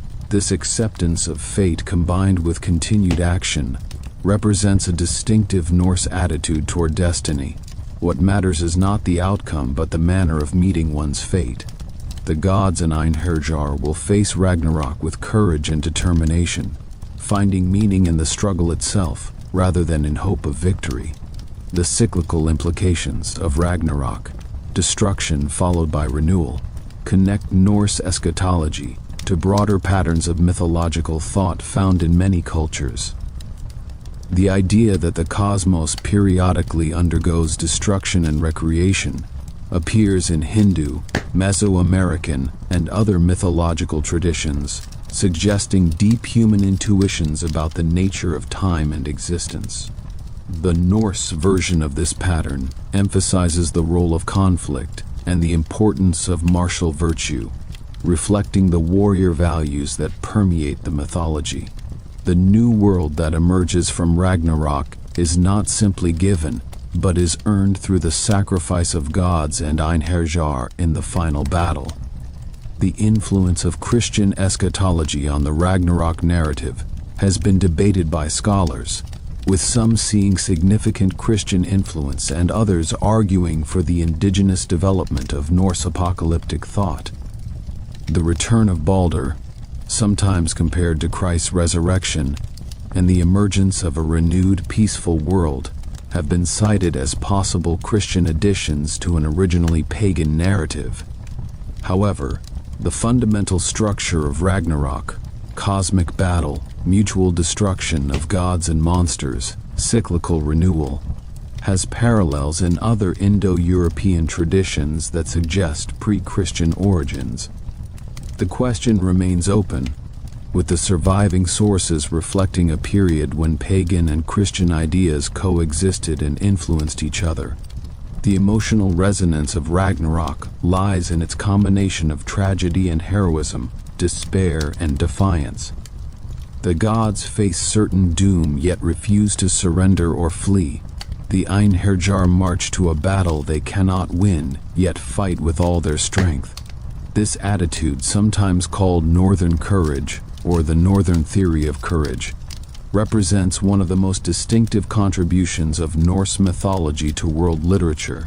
The idea that courage is most fully displayed when hope is gone, that the proper response to inevitable defeat is defiant resistance, has influenced countless later works and continues to resonate with modern audiences. Ragnarok thus provides the essential context for understanding Valhalla and everything associated with it. The warrior paradise is not an end but a means, not a reward but a responsibility. The Einherjar's eternal feasting and fighting prepare them for a single moment of cosmic significance when they will stand beside the gods against the forces of chaos. Their selection by the Valkyries, their daily battles, their nightly celebrations, all lead toward Ragnarok and find their meaning in that final confrontation. Understanding Valhalla requires understanding Ragnarok, for the two concepts are inseparable, each giving meaning to the other in the grand narrative of Norse mythology. The journey of Valhalla from living religious belief to cultural symbol represents one of the most remarkable transformations in the history of mythology. What began as a genuine conception of the warrior afterlife, believed and practiced by the Norse peoples of medieval Scandinavia, has become a global cultural phenomenon, referenced in literature, art, music, film, video games, and countless other media. This transformation has involved both preservation and distortion, with some aspects of the original mythology faithfully transmitted, while others have been altered, simplified, or invented to suit new contexts and audiences. Understanding the modern legacy of Valhalla requires tracing this transformation through its various stages and examining how contemporary culture engages with this ancient concept. The preservation of Valhalla mythology through the medieval period depended primarily on the literary efforts of Icelandic scholars, most notably Snorri Sturluson, whose prose Edda compiled and systematized Norse mythological knowledge in the early 13th century. Snorri wrote as a Christian scholar documenting the beliefs of his pagan ancestors, and his work reflects both genuine knowledge of the old traditions and the interpretive frameworks of his own time. His systematic presentation of Norse mythology, including detailed descriptions of Valhalla and its inhabitants, provided the foundation for all subsequent understanding of these concepts. Without Snorri's efforts, much of what we know about Valhalla would have been lost. The poetic Edda, preserved in manuscripts from the 13th century, but containing material of considerably earlier origin, provides the primary poetic sources for Valhalla mythology. Poems like Grimnismal, with its detailed description of Valhalla's architecture and inhabitants, and Völuspá, with its account of Ragnarok, offer vivid imagery that has inspired artists and writers for centuries. These poems were composed in a tradition of oral poetry that predates their written preservation, connecting the medieval manuscripts to the living religious culture of the Viking Age. The preservation of these poems in Iceland, where the old language and literary traditions survived longer than elsewhere in Scandinavia, ensured that the voice of the original poets could still be heard. The Renaissance and early modern period saw limited engagement with Norse mythology in mainstream European culture, which remained focused on classical Greek and Roman traditions. However, Scandinavian scholars maintained interest in their ancestral heritage, producing editions and translations of the Eddas and sagas that kept this knowledge alive within learned circles. The work of scholars like Olworm in Denmark and Olof Rudbeck in Sweden laid the groundwork for the later revival of interest in Norse culture, even as their interpretations sometimes reflected the nationalist and religious concerns of their own times. The Romantic movement of the late 18th and 19th centuries brought Norse mythology to widespread European attention for the first time since the medieval period. Romantic writers and artists, seeking alternatives to classical models and celebrating national and folk traditions, discovered in Norse mythology a rich source of imagery and narrative. The sublime landscapes of Scandinavia, the heroic ethos of the Vikings, and the dramatic narratives of gods and heroes all appealed to romantic sensibilities. Writers like Thomas Gray in England, whose poems The Fatal Sisters and The Descent of Odin drew on Norse sources, introduced these themes to English-speaking audiences.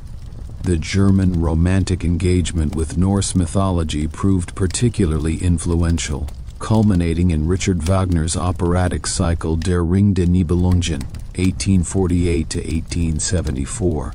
Wagner drew on both Norse and German sources, combining the Eddas with the Middle High German Nibelungen Lied to create a new synthesis that has shaped popular understanding of Norse mythology ever since.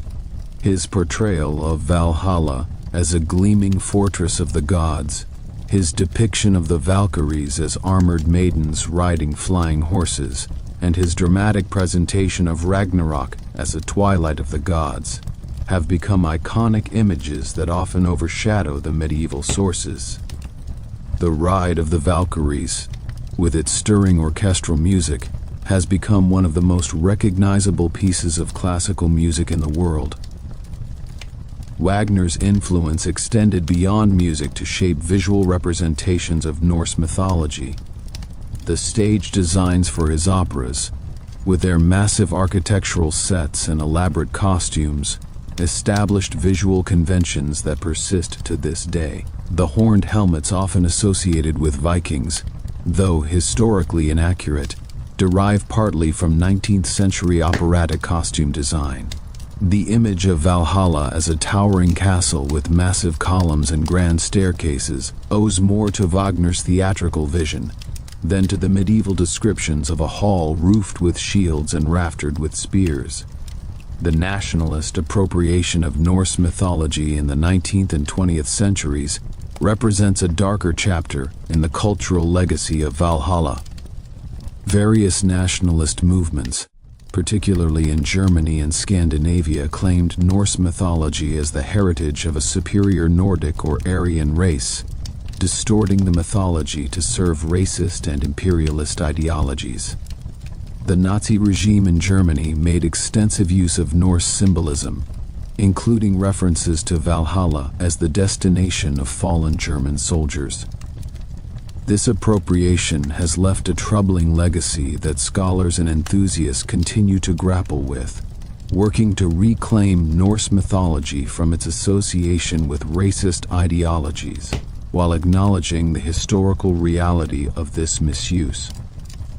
The post-World War II period saw a gradual rehabilitation of Norse mythology, separated from its nationalist associations and appreciated for its literary and cultural value. The work of scholars like E.O.G. Terville Petra, whose Myth and Religion of the North 1964 provided a comprehensive academic treatment of Norse religion, helped establish the serious study of these traditions within universities. The translation of the Eddas and sagas into modern languages made these texts accessible to general readers, while popular works like H.R. Ellis Davidson's Gods and Myths of Northern Europe, 1964, introduced Norse mythology to wide audiences. The fantasy literature genre, emerging in the 20th century, drew heavily on Norse mythology as a source of inspiration.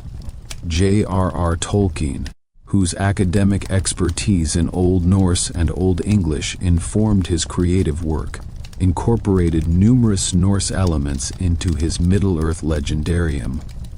While Tolkien's work is not a direct retelling of Norse mythology, concepts like the Ring of Power, the dragon guarding treasure, and the twilight of an age clearly echo Norse sources. The enormous popularity of Tolkien's work, particularly following the film adaptations of the early 21st century, has introduced millions of readers and viewers to themes and imagery ultimately derived from Norse tradition. The Marvel Comics character Thor, created in 1962 and later adapted into a series of blockbuster films, represents perhaps the most widely known contemporary engagement with Norse mythology. The Marvel version of Thor, Odin, Loki, and Asgard draws loosely on Norse sources, while freely inventing and adapting to suit the superhero genre.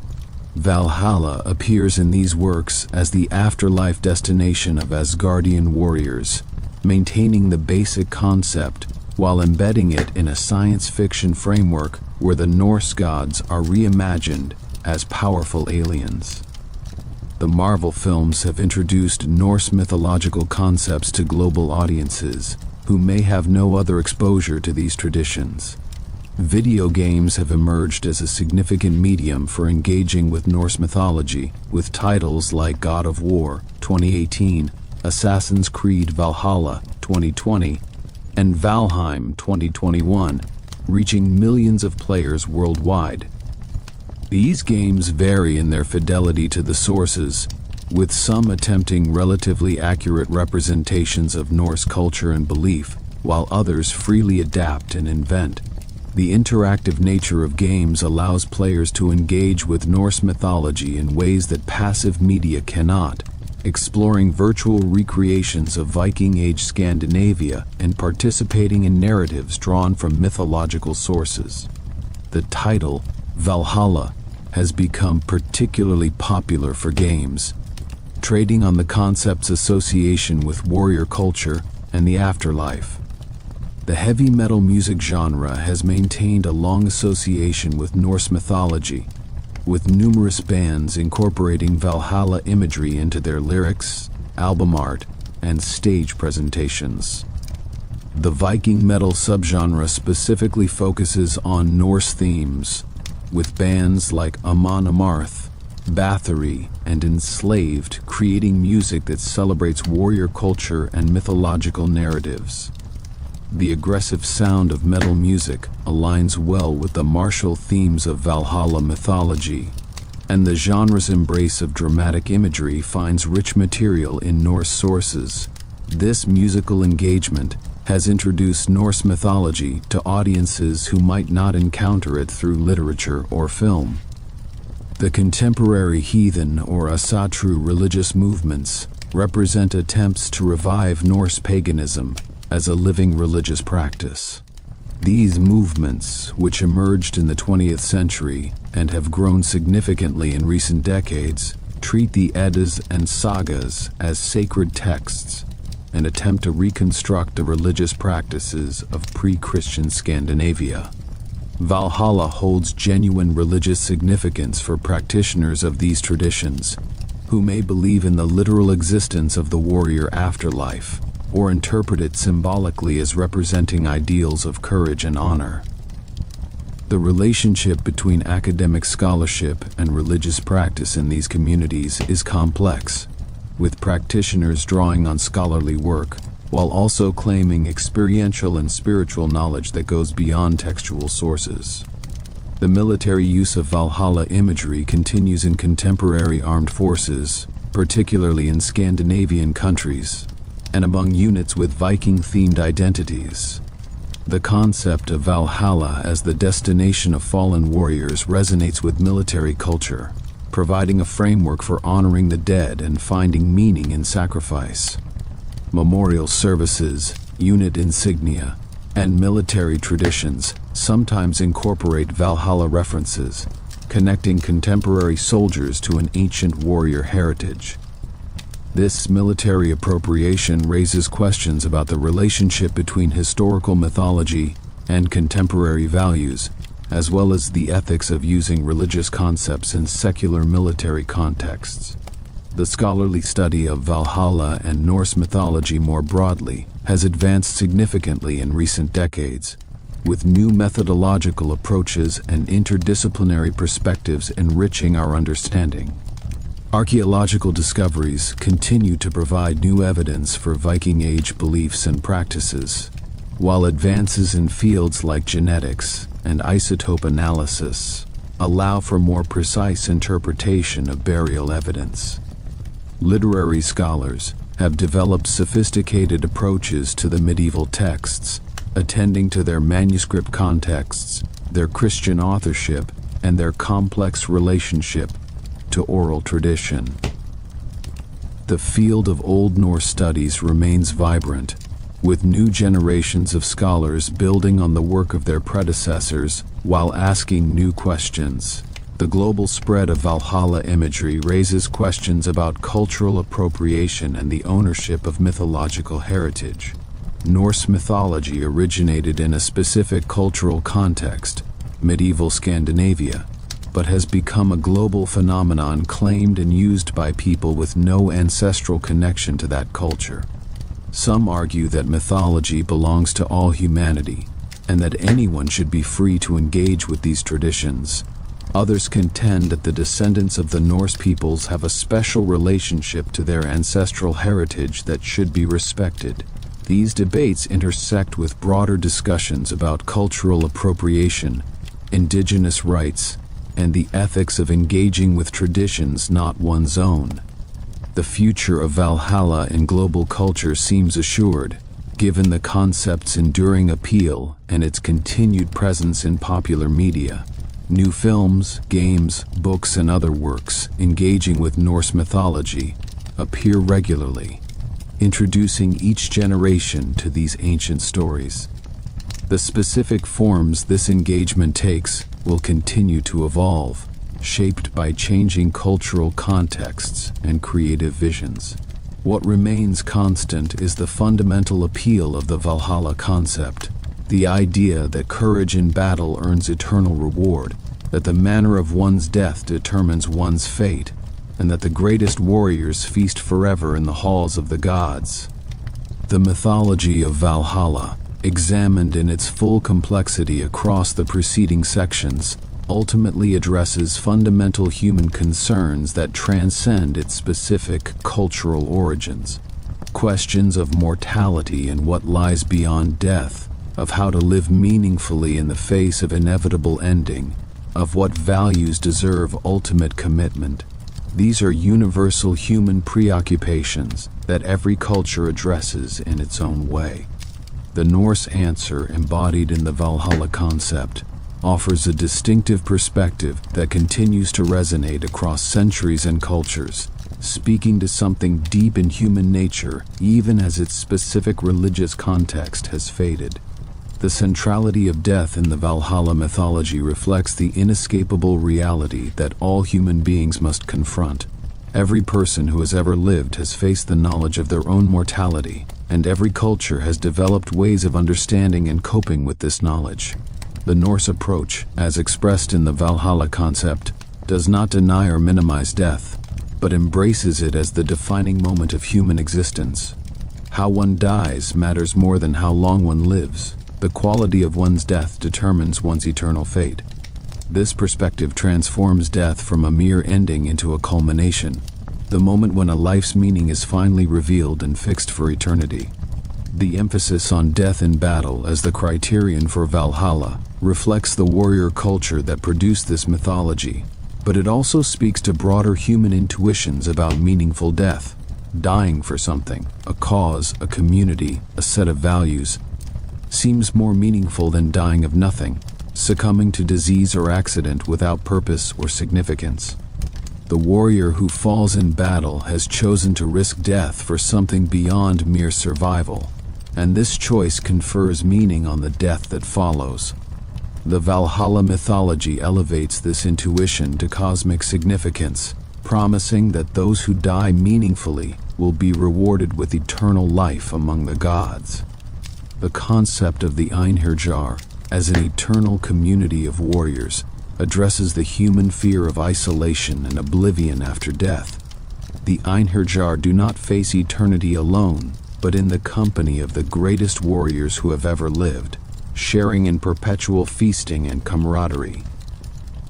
This vision of the afterlife as continued community responds to the deep human need for connection and belonging, promising that death does not sever the bonds that give life meaning. The Einherjar's daily battles and nightly feasts recreate the best aspects of earthly warrior life. The excitement of combat, the satisfaction of victory, the pleasure of celebration with companions, while removing the negative aspects of permanent death, aging, and loss. The role of Odin, as the Lord of Valhalla, introduces a divine dimension to the warrior afterlife that elevates martial excellence to religious significance. The Einherjar do not simply enjoy eternal reward, they serve a cosmic purpose, preparing for the final battle that will determine the fate of the universe. This service gives meaning to their existence beyond mere pleasure, connecting individual warriors to the largest possible framework of significance. The Einherjar matter not just to themselves, but to the gods and to the cosmos itself, their martial excellence contributing to the defense of order against chaos. The tragic dimension of Ragnarok, where the Einherjar and gods alike face certain destruction, adds depth and complexity to the Valhalla mythology. The warrior paradise is not eternal in any absolute sense. It exists within a cosmos that will eventually be destroyed. The Einherjar prepare for a battle they cannot win, gathering strength for a final stand that will end in their annihilation. This tragic framework transforms the meaning of the warrior afterlife, from simple reward to something more profound, the opportunity to participate in the most important event in cosmic history, to stand with the gods against the forces of chaos even knowing that defeat is inevitable. The Norse attitude toward fate, as expressed in the Ragnarok narrative, offers a distinctive response to the human experience of powerlessness in the face of forces beyond our control. The gods know their doom yet continue to act with purpose and courage. The Einherjar prepare for a battle they cannot win yet find meaning in the preparation and the fighting.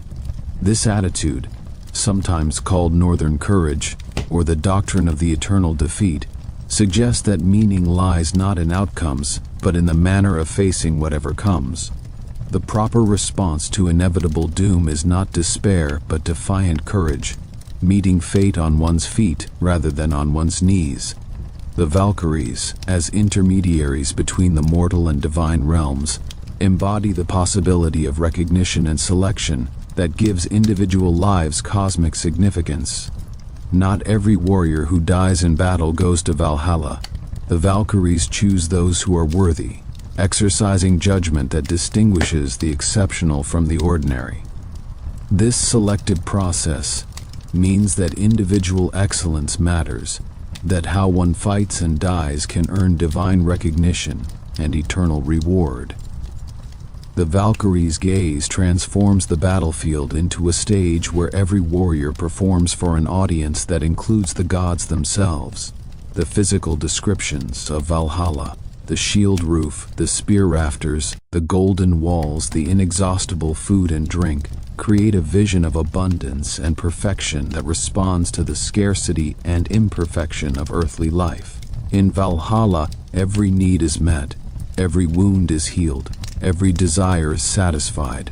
This vision of paradise reflects the hardships of life in medieval Scandinavia, where food could be scarce, wounds could be fatal, and comfort was never guaranteed. The Valhalla mythology promises that those who endure earthly hardship with courage will be rewarded with eternal abundance, their suffering redeemed by endless plenty. The martial values celebrated in the Valhalla mythology, courage, skill, loyalty, honor, represent ideals that extend beyond their specific military context. Courage in facing danger, excellence in one's chosen endeavors, loyalty to one's community and leaders, concern for one's reputation and honor. These values can be applied to many areas of life beyond literal warfare. The Valhalla mythology presents these values in their most dramatic form, but the underlying principles have broader application. The warrior who faces death with courage models an attitude that can inform how anyone faces the challenges and difficulties of life. The gender dimensions of the Valhalla mythology reflect the patriarchal culture that produced it, while also containing elements that complicate simple characterizations. Valhalla is primarily a male space, populated by male warriors who have proven their worth in masculine combat. Yet the Valkyries, powerful female figures who determine the fate of warriors and serve the Einherjar in the hall, occupy positions of significant importance. The relationship between masculine warriors and feminine Valkyries creates a gendered cosmos where both male and female principles play essential roles. Contemporary engagement with this mythology must grapple with its gendered assumptions while recognizing the complexity that exists within the tradition. The relationship between Valhalla mythology and actual Viking Age society reveals both connections and tensions. The mythology reflects and reinforces the warrior values that characterized Norse society, providing religious sanction for martial excellence and death in battle. Yet the mythology also represents an idealization that actual warriors could never fully achieve, a perfect vision of warrior life that contrasts with the messy realities of actual combat. The gap between mythological ideal and lived reality is characteristic of religious traditions generally, which typically present perfected visions that inspire and guide without being literally achievable. The transformation of Valhalla from living belief to cultural symbol raises questions about the nature of mythology and its relationship to belief. For medieval Scandinavians, Valhalla was a real place where real warriors went after death. For most contemporary people, it is a fascinating story from the past. Yet the mythology continues to resonate, to inspire, to provide frameworks for understanding human experience. This continued relevance suggests that mythology addresses something deeper than literal belief, speaking to human needs and concerns that persist across changing cultural contexts. The truth of Valhalla may lie not in its literal accuracy, but in its capacity to illuminate aspects of human experience that remain constant. The global spread of Valhalla imagery in contemporary culture demonstrates the mythology's capacity to transcend its origins and speak to diverse audiences. People with no ancestral connection to Scandinavia find meaning and inspiration in the Valhalla concept, adapting it to their own contexts and concerns. This global appropriation raises questions about cultural ownership and authenticity, but it also testifies to the universal dimensions of the mythology. The specific cultural forms of the Valhalla concept are Norse, but the underlying concerns, mortality, meaning, courage, community, are human. The scholarly study of Valhalla mythology contributes to human self-understanding by illuminating how one culture addressed universal concerns. By examining the Norse warrior afterlife in detail, we learn not only about medieval Scandinavia, but about the range of human responses to fundamental questions. The comparative study of afterlife beliefs across cultures reveals both diversity and commonality, showing how different peoples have imagined what lies beyond death, while also revealing shared patterns and concerns. Valhalla takes its place within this broader human conversation about mortality and meaning. The enduring appeal of Valhalla in contemporary culture suggests that the mythology addresses needs that modern secular society does not fully satisfy. The promise of meaning through courage, of community beyond death, of recognition for excellence, of participation in something larger than oneself. These are needs that persist even when traditional religious frameworks have weakened. The Valhalla mythology offers one response to these needs, a response that continues to attract and inspire even among those who do not literally believe in Norse gods or warrior afterlives. The mythology of Valhalla, examined across these 12 sections, emerges as a complex and multifaceted tradition that rewards careful study. From its origins in prehistoric Germanic beliefs through its literary preservation in medieval Iceland, to its global presence in contemporary culture, the Valhalla concept has demonstrated remarkable persistence and adaptability. Its core elements, the warrior afterlife, the divine selection, the eternal feasting and fighting, the the preparation for cosmic battle, have remained recognizable across centuries of transmission and transformation. Yet the mythology has also evolved, taking new forms and acquiring new meanings as it has moved through different cultural contexts. The study of Valhalla ultimately leads back to the fundamental questions that all human beings must face. What happens when we die? How should we live in the face of mortality? What values deserve our ultimate commitment? How do we find meaning in a world where death is certain and much is beyond our control? The Norse mythology offers one set of answers to these questions, answers that emphasize courage, excellence, community, and defiant resistance to fate. These answers may not be our answers, but engaging with them enriches our understanding of the human condition and the range of responses it has evoked. The golden halls of Valhalla, where the Einherjar feast and fight in eternal preparation for Ragnarok, represent one of humanity's most compelling visions of the afterlife. This vision emerged from a specific time and place, medieval Scandinavia, but speaks to universal human concerns that transcend cultural boundaries. The warriors who hoped to reach Valhalla, the poets who sang of its glories, the scholars who preserved and transmitted the tradition, and the countless people who have engaged with this mythology across the centuries, all participate in a continuing conversation about what it means to be human, to face death, and to seek meaning in the face of mortality. That conversation continues today, and Valhalla remains one of its most powerful and enduring contributions.